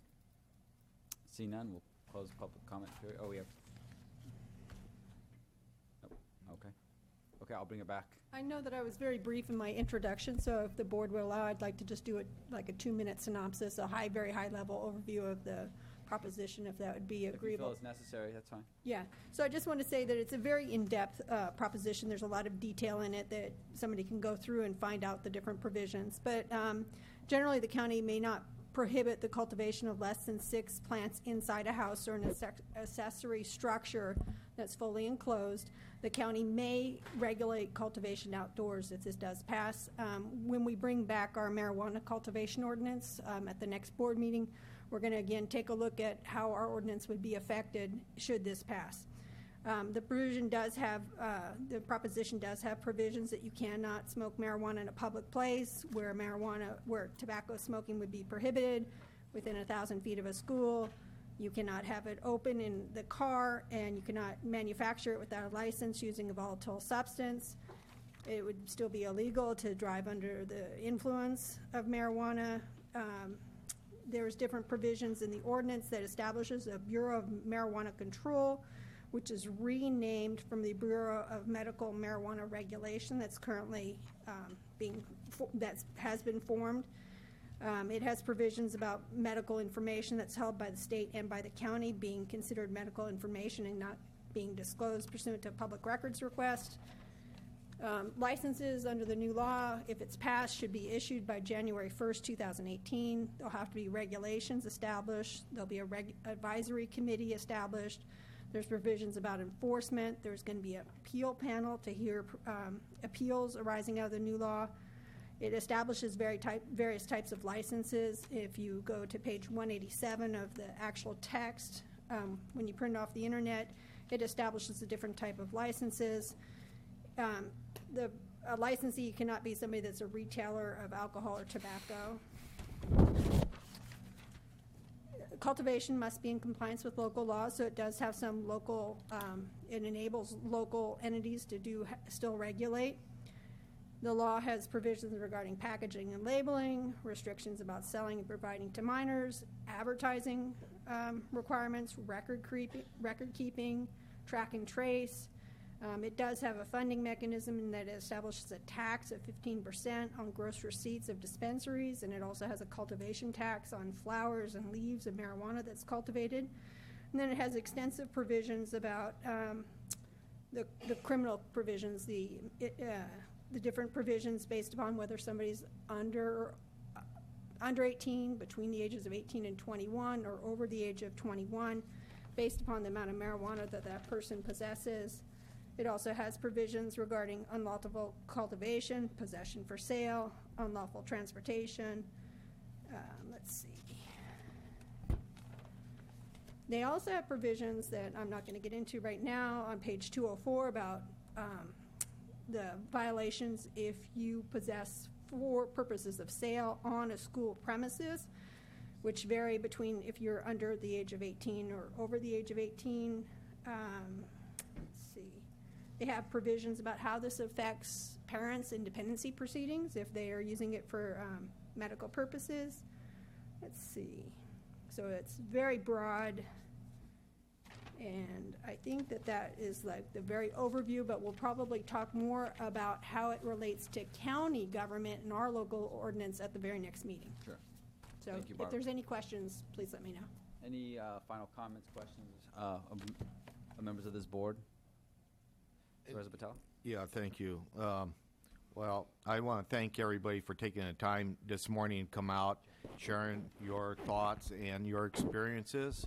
I think that is tremendously valuable to the public on both sides of the issue. Really is. And, you know, this is about recreation use, Proposition 64, legalizing that. And medical marijuana use, I think all of us have had an education since I've been working on the ordinance for the county with a couple of different supervisors on this board, that there is definitely a benefit for medical marijuana. Personally, I would like to see that law reformed. I think it's just too easily, to get marijuana cards for people that probably shouldn't have them. The industry is kind of very widespread, and the oversight's just not there. It just needs a lot of work. Getting back to Proposition 64, I look at this as a social issue. I think this is a time that we're really reflect on our values as a community on how we vote on this. And my values, I'm not run away from it. I'm against Proposition 64. I don't want our young people to gain greater access. One of our provisions in our resolution is where 64 would lead to a greater youth access to marijuana. That's really important to me. And being a business owner myself, I don't think it's good for adult use either. I don't want my employees showing to work high on marijuana or have access during lunch and compromising the safety of themselves or fellow workers and productivity. And it just sends the wrong message to our youth. And it's time that we say, no, this is not what we want. The other day I was listening to a radio talk show, and they had the director of the Board of Equalization. It was kind of interesting then. They were talking about 64 and they talk about the taxes. There's provisions in there that the state is a tax commercial cultivation. And currently, how they collect the taxes is in cash. And he said, we've had, legitimate cultivators bring in a duffel bag, hundreds of thousands of dollars, and put it on the desk in order to pay their state taxes. It's incredible. So, that's not how we could operate here in San Bernardino County. I think this is something that really needs to be worked out at the federal level and then brought back down to the state level. But in any case, medical marijuana, I'm very supportive of that. I would love to see reforms where people who actually need it get the right dosages from the right authority and take care of some of their issues. Recreation use, I just don't see how that benefits anybody. And so I certainly am going to support this resolution. And on Tuesday, I'm going to vote no on 64 personally. Thank you, Supervisor. I'll go ahead and go next. I'll have some comments. Okay, I'll go ahead and go next. So I always feel whether I'm going to vote yes or no on something, the last 6+ years I've been on this board, I always try to express why I'm voting a certain way or why I support something. I want to thank Supervisor Barrios. She and I don't agree on everything, but I always appreciate the dialogue we have because I know her heart's in the right place, whether we agree or not. And that's what I'm going to miss about Supervisor Barrios when she steps off in December. And also, I want to thank Supervisor Barrios because this allowed me to do a little homework, which unfortunately, every 2 years we have a massive debate in my household because I'm a Democrat and my wife's Republican. So she allowed me to start this debate a little early, which means extra couch time for me when my wife is upset at me, so I got to sleep on the couch. So, Supervisor Barrios, thank you for that. Appreciate it. And this year has been a particular, a feisty one, to say the least. But this marijuana debate has pulled me in all sorts of directions. I've said that many times while I've been on this dais. We've started this discussion about a year and a half ago. And, you know, over that course, we've heard from, I know I myself, and I'm sure my colleagues have heard from dozens and dozens of residents, either during public comment, through emails, through social media, and I know I have spent countless hours on the phone talking to people on this particular issue. And I can honestly say that each conversation I've had, all the comments I heard, I can't, you know, not agree with them. I think you guys are all correct. You know, because in a lot of what I've heard makes a lot of sense, whether you support or oppose recreational use of marijuana.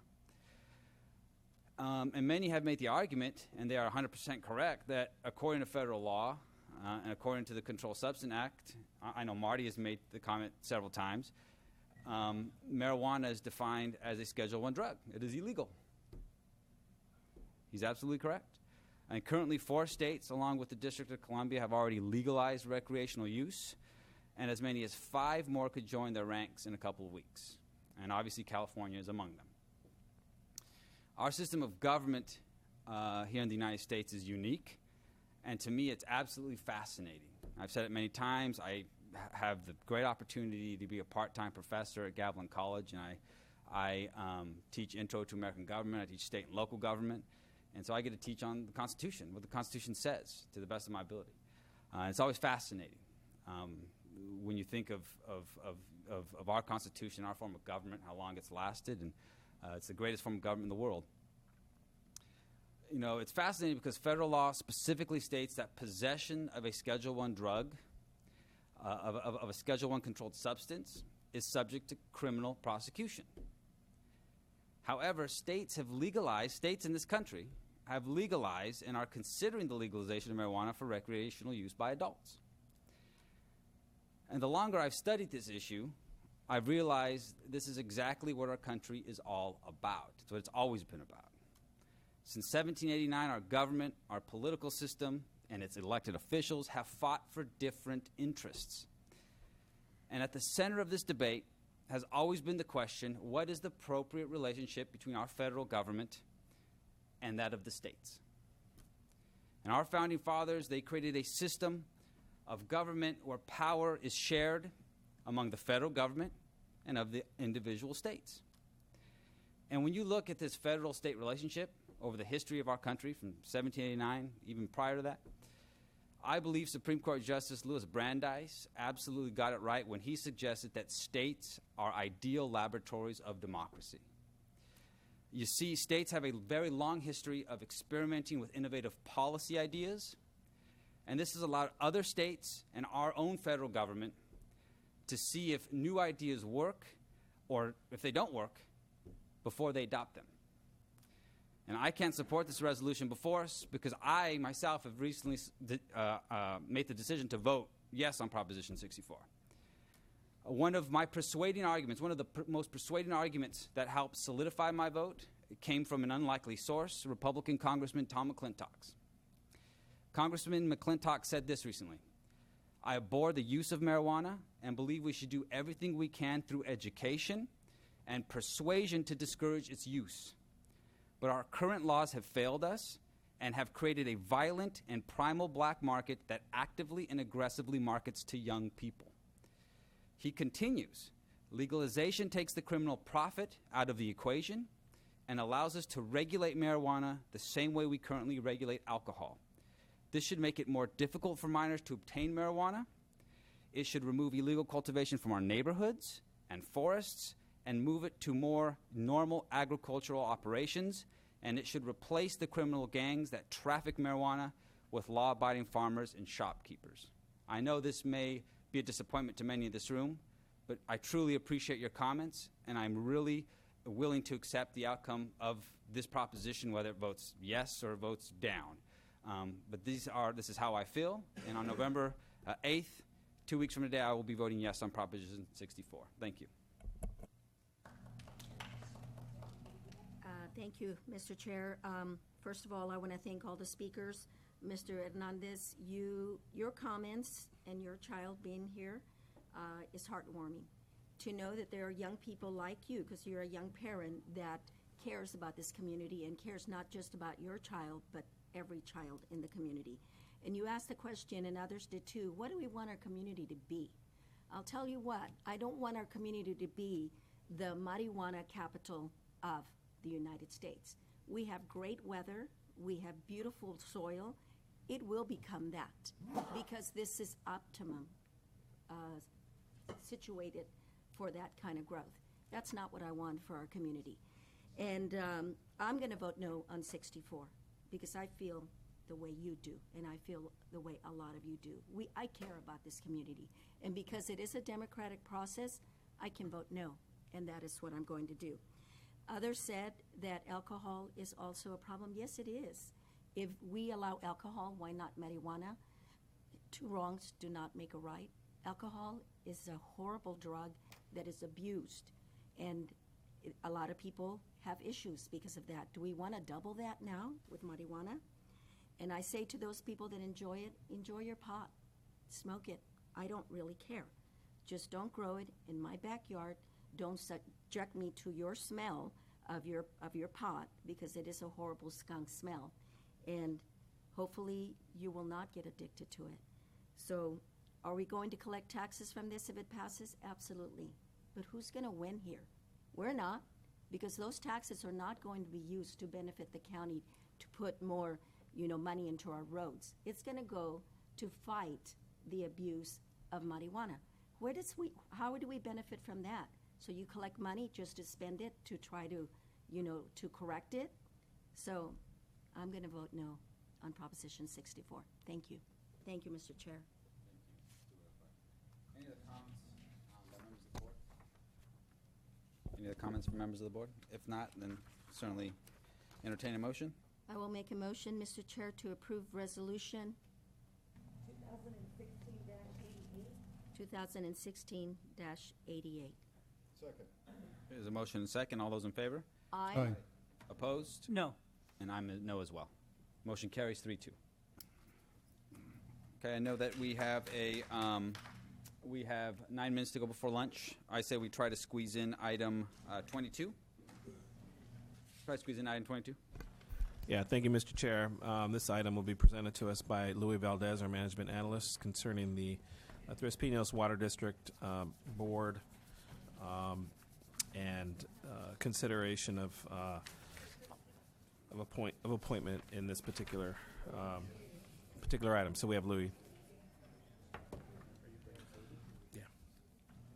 Good morning, Mr. Chairman, members of the board. You have before you a request from the Tres Pinos Water District to take action on a vacancy that has occurred on that water board.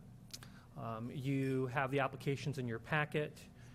I would like to point out that one of the applications that was included was one that was insufficient, but we thought after consulting with County Counsel that it was essential for the board to have the opportunity to see that information to make sure that you were presented with all the available options and available information. The Tres Pinos Water Board was unable to come to a consensus on a replacement for the person who had resigned. That candidate who had resigned is before you again in the packet today. That's Mr. Mike Sargent. The reason for the resignation was that the board did not have liability insurance available on the board, and so all of the board members were going to be held personally liable for any of the actions that could potentially be taken against that water board.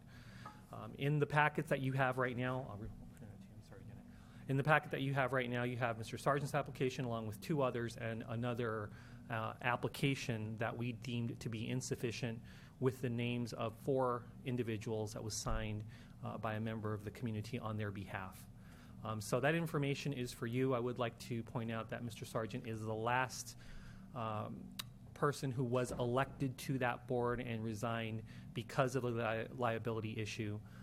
And so now this matter is before your board for consideration to make a replacement on that. If the board is not able to to reach a consensus on a replacement, then it is likely under the California Government Code that a special election would have to be called to fill that seat, which could prove to be costly. So we're trying to obviously avoid the cost of the election, and hopefully the board can make an appointment. Okay. So they couldn't make a decision. So now we're tasked with making nasty political decision. I believe the term, Mr. Chairman, nasty has been overused during this election season, so I'm going to stay away from that characterization. Or choice of words, well, it's problematic, challenging, difficult, nasty. Challenging, very challenging decision. Very challenging. The reason I say that is because these local elections, obviously like our local elections, can get ugly, and I don't know any of these candidates. So how am I supposed to make an informed decision when do we draw straws with whoever's draws straws? I mean, it makes sense to me. We just go with the applicant that was already on the board and put it back on. I certainly believe that would be a prudent measure. Ultimately, it's up to the board. Okay. All right. Mr. Chair, if there are some of the candidates here and they would like to say a few words, I wouldn't mind listening. Are any of the candidates here? Yes. Okay. Who wants to go first? I understand, but the speaker cards will come after the board, or do you want the speaker cards now? Okay, so, I guess we just make it part of the, I'm assuming all applicants aren't here. So we certainly can't hold it against the other applicants that aren't here. That is correct. Not giving them the opportunity to speak. So I think that we just leave it, if he's already submitted a public comment, then we could. Yes, now I see two of the candidates here. Is a third one here? And, okay, and Mr. Frechetta is here, who submitted the application that we, staff, deemed to be insufficient on behalf of the 4 people who are running for 3 of the seats on that water board, which does not include the current seat that's under consideration for appointment by the board. So I guess if it's okay with members of the board, I think we just open it to public comment in the interest of time. Very well. Okay. So this time I'll open up to public comment. First speaker is Mike Sargent.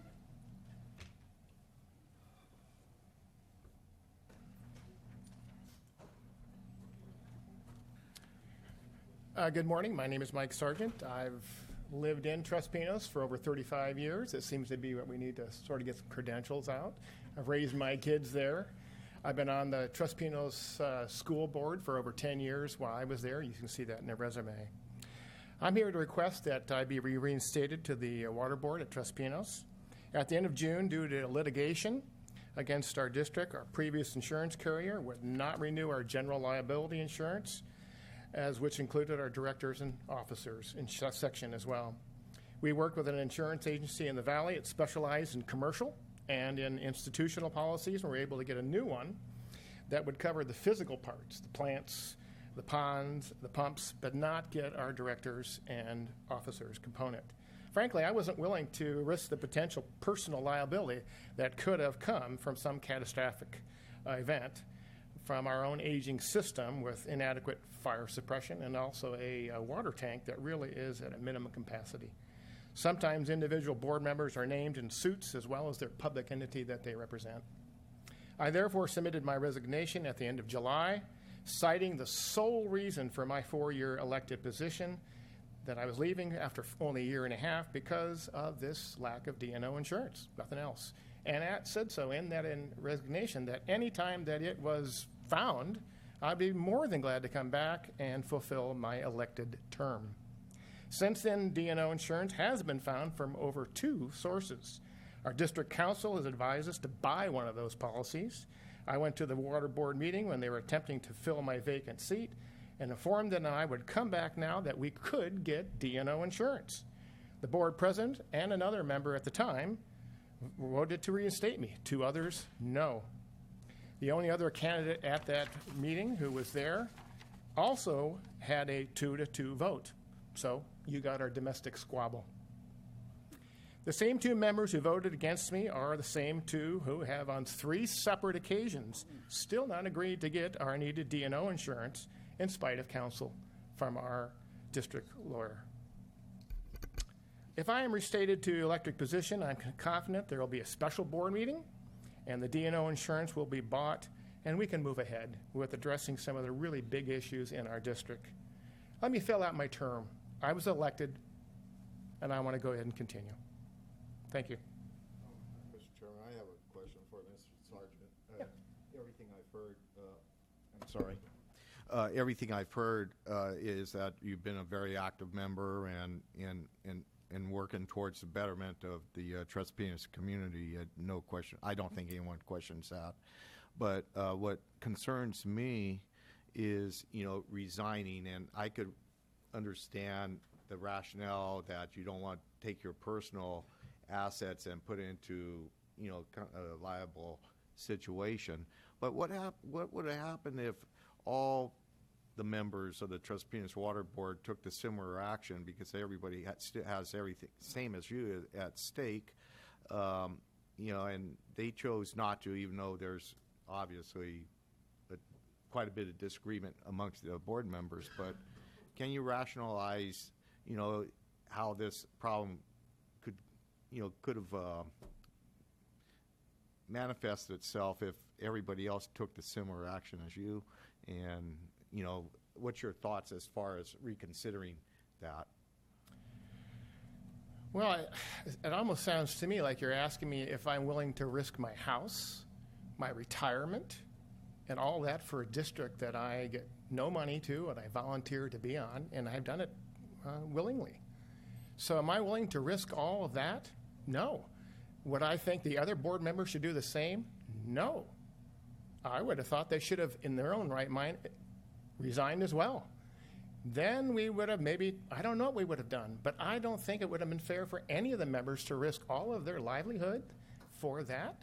That doesn't make sense to me either. That's why I can't imagine why, when we've been able to find the D&O insurance, why it hasn't been picking up right away. I've seen the rates. They're not exorbitant. We pay more for lawyers' fees in this insurance that we could have picked up. And in fact, 2 of the board members have been really almost apoplectic with, why are we letting ourselves open to a liability when it's right there to be taken?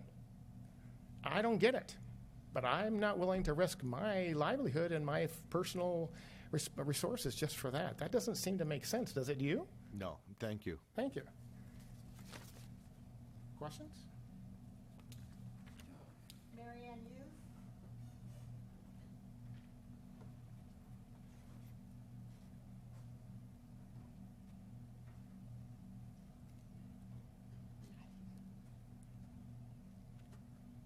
Good morning, good afternoon.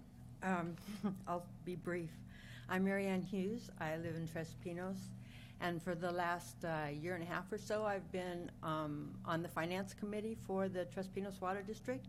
So I've had some interesting interactions with everybody there.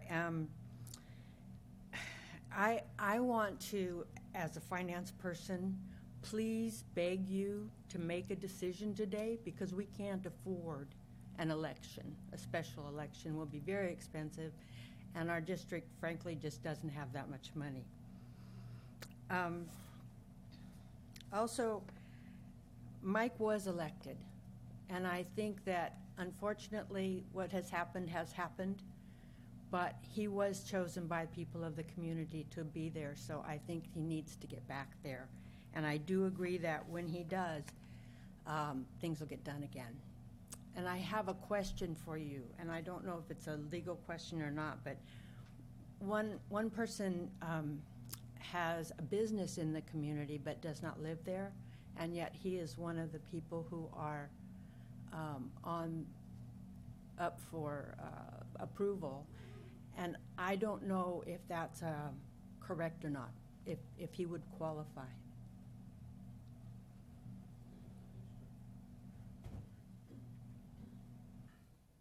I'm sorry. Yeah, without more facts, it couldn't possibly answer the question. Okay. Well, thank you, and please solve the problem for us today.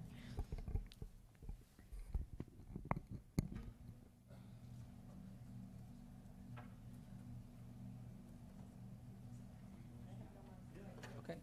Are there any other members of the audience that wish to speak on this issue? Please come forward.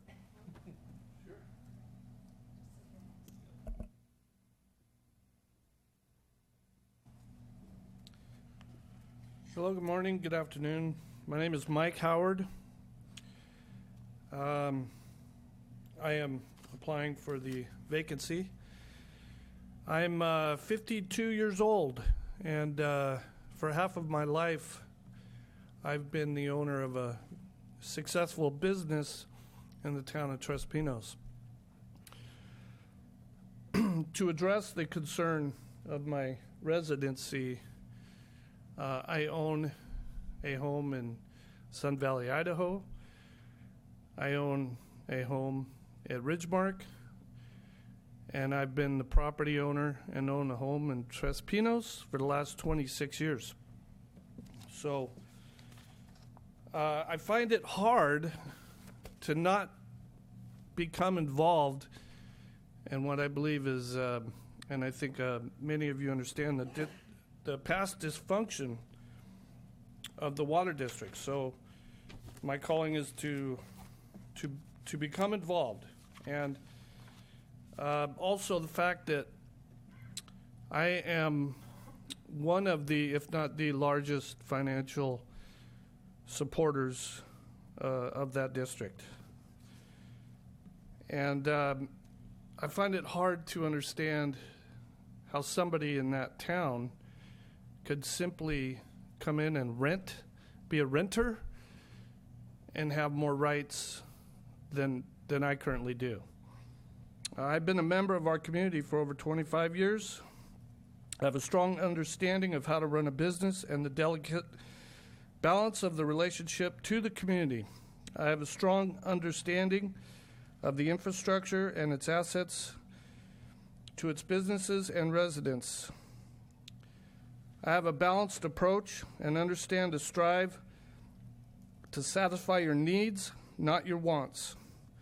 I am mindful of our current situation, and when making tough decisions, I constantly ask, is it fair to all concerned? Thank you for your consideration. Any questions? I do have a question, Mr. Chair. Mr. Howard, because you have a business there and you have a vested interest in water situation for your community, do you believe that you can be, like you said, impartial enough to make decisions that not just benefit your establishment, but that you're really looking out at what is the best interest for every community member there?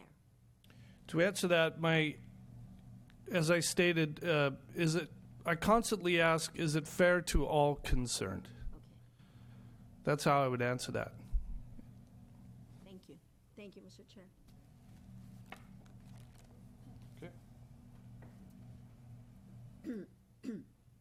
Good afternoon. As a resident of District 4, which includes TPI, obviously, I would ask the board not to make a decision today. I don't think you can make a decision on these 3-minute speeches. I think you guys need to do a little bit more homework.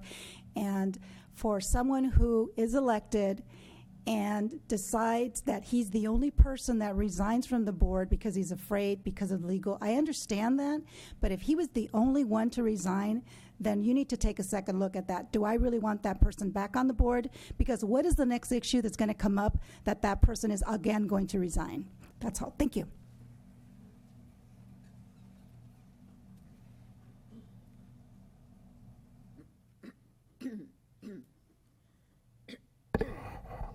Good afternoon, board. My name is Robert Frazetta.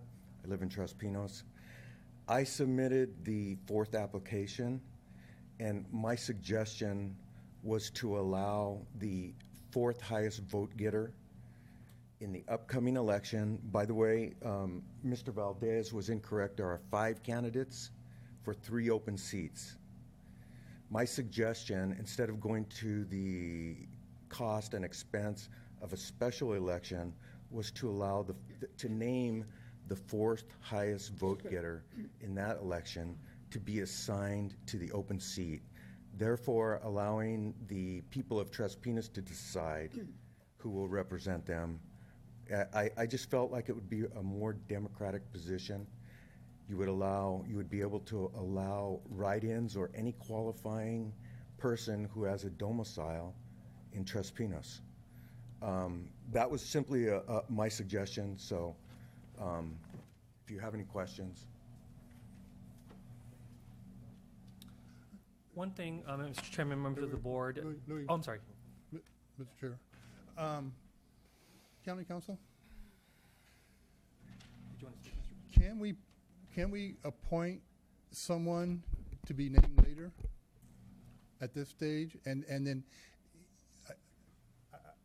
maybe I need Louis for this, but I believe that our time for appointment would have expired before the election is determined. So can we appoint a person to be named later? I'm not quite sure what you're asking. Well, but the fourth applicant is basically saying that the fourth highest vote getter should be the one to be appointed. Would be appointed. Right. We don't know who that fourth person is until November 9th, or maybe even later. Can we appoint a person to be named later? Let me interject, I guess. The statute is set forth in the staff report, which indicates that there are timelines for appointing somebody. So I just think that appointing somebody that is unnamed creates uncertainty in that you're appointing somebody outside the deadline for the board to appoint an actual person. I know that, so the statute is not entirely clear to give an exact answer because that situation probably hasn't arisen in the past where you're trying to name somebody outside the time period. But this particular seat we're appointing to, it was elected in 2014, I'm assuming, right? Right. So we can't, I mean, we've got to, so this seat's up for election in 2 years. Right. I'm not willing to take the results of an election this year. I mean, it doesn't make sense. Right. I mean, we've got to appoint for a seat that was previously elected 2 years ago. All right. right, and then it also, those people aren't before the board and didn't submit applications, so the second part of that equation is whether they even would want to be appointed by the board. Yeah, whether they're even alive or in the Tres Pinos district, or where are they?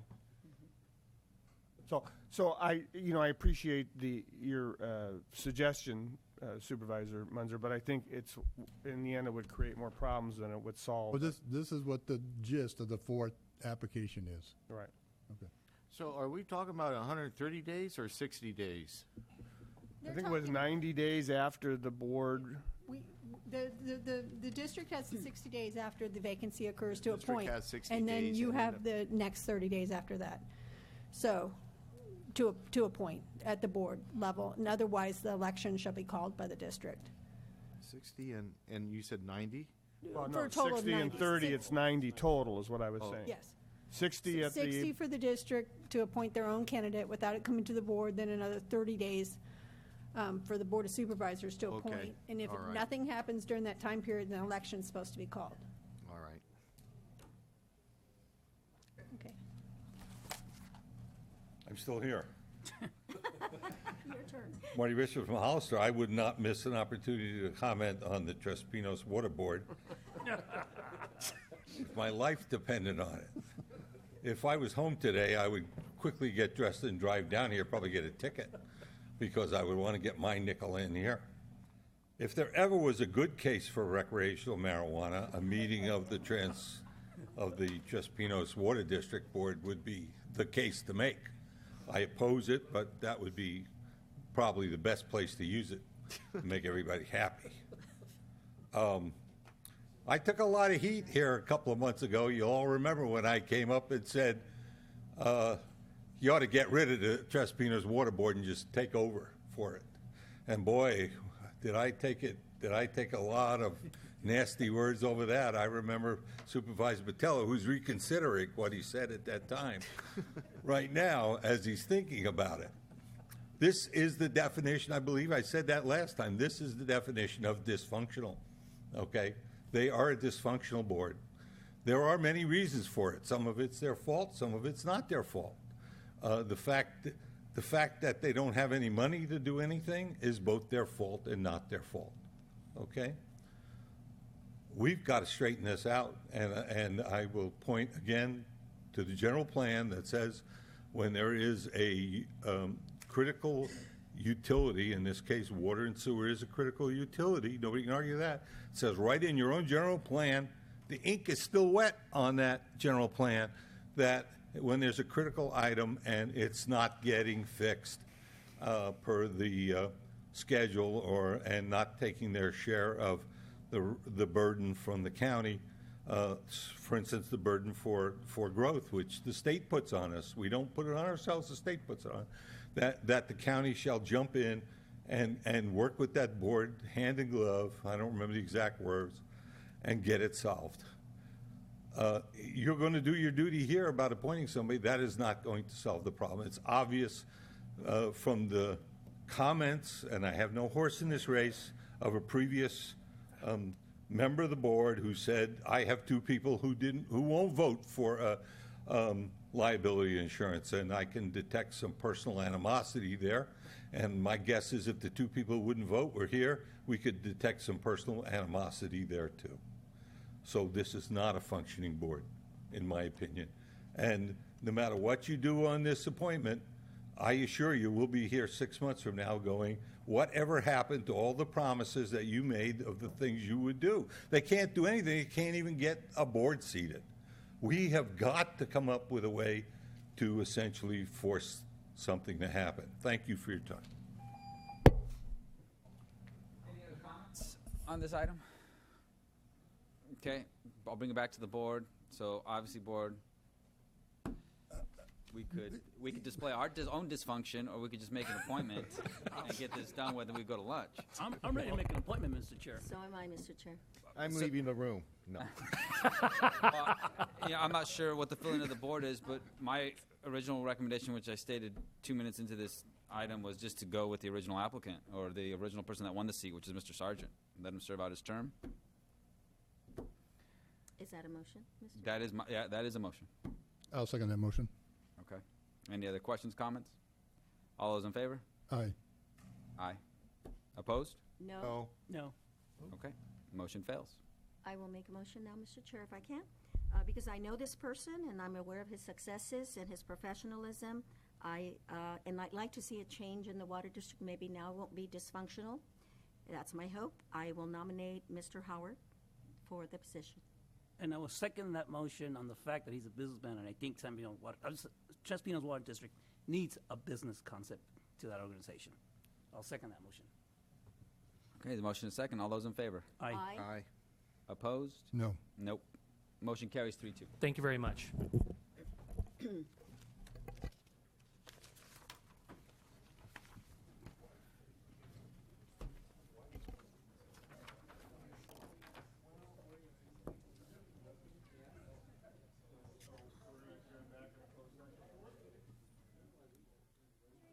Yeah, so at this time we're going to adjourn back into closed session. We'll be back at 1:30.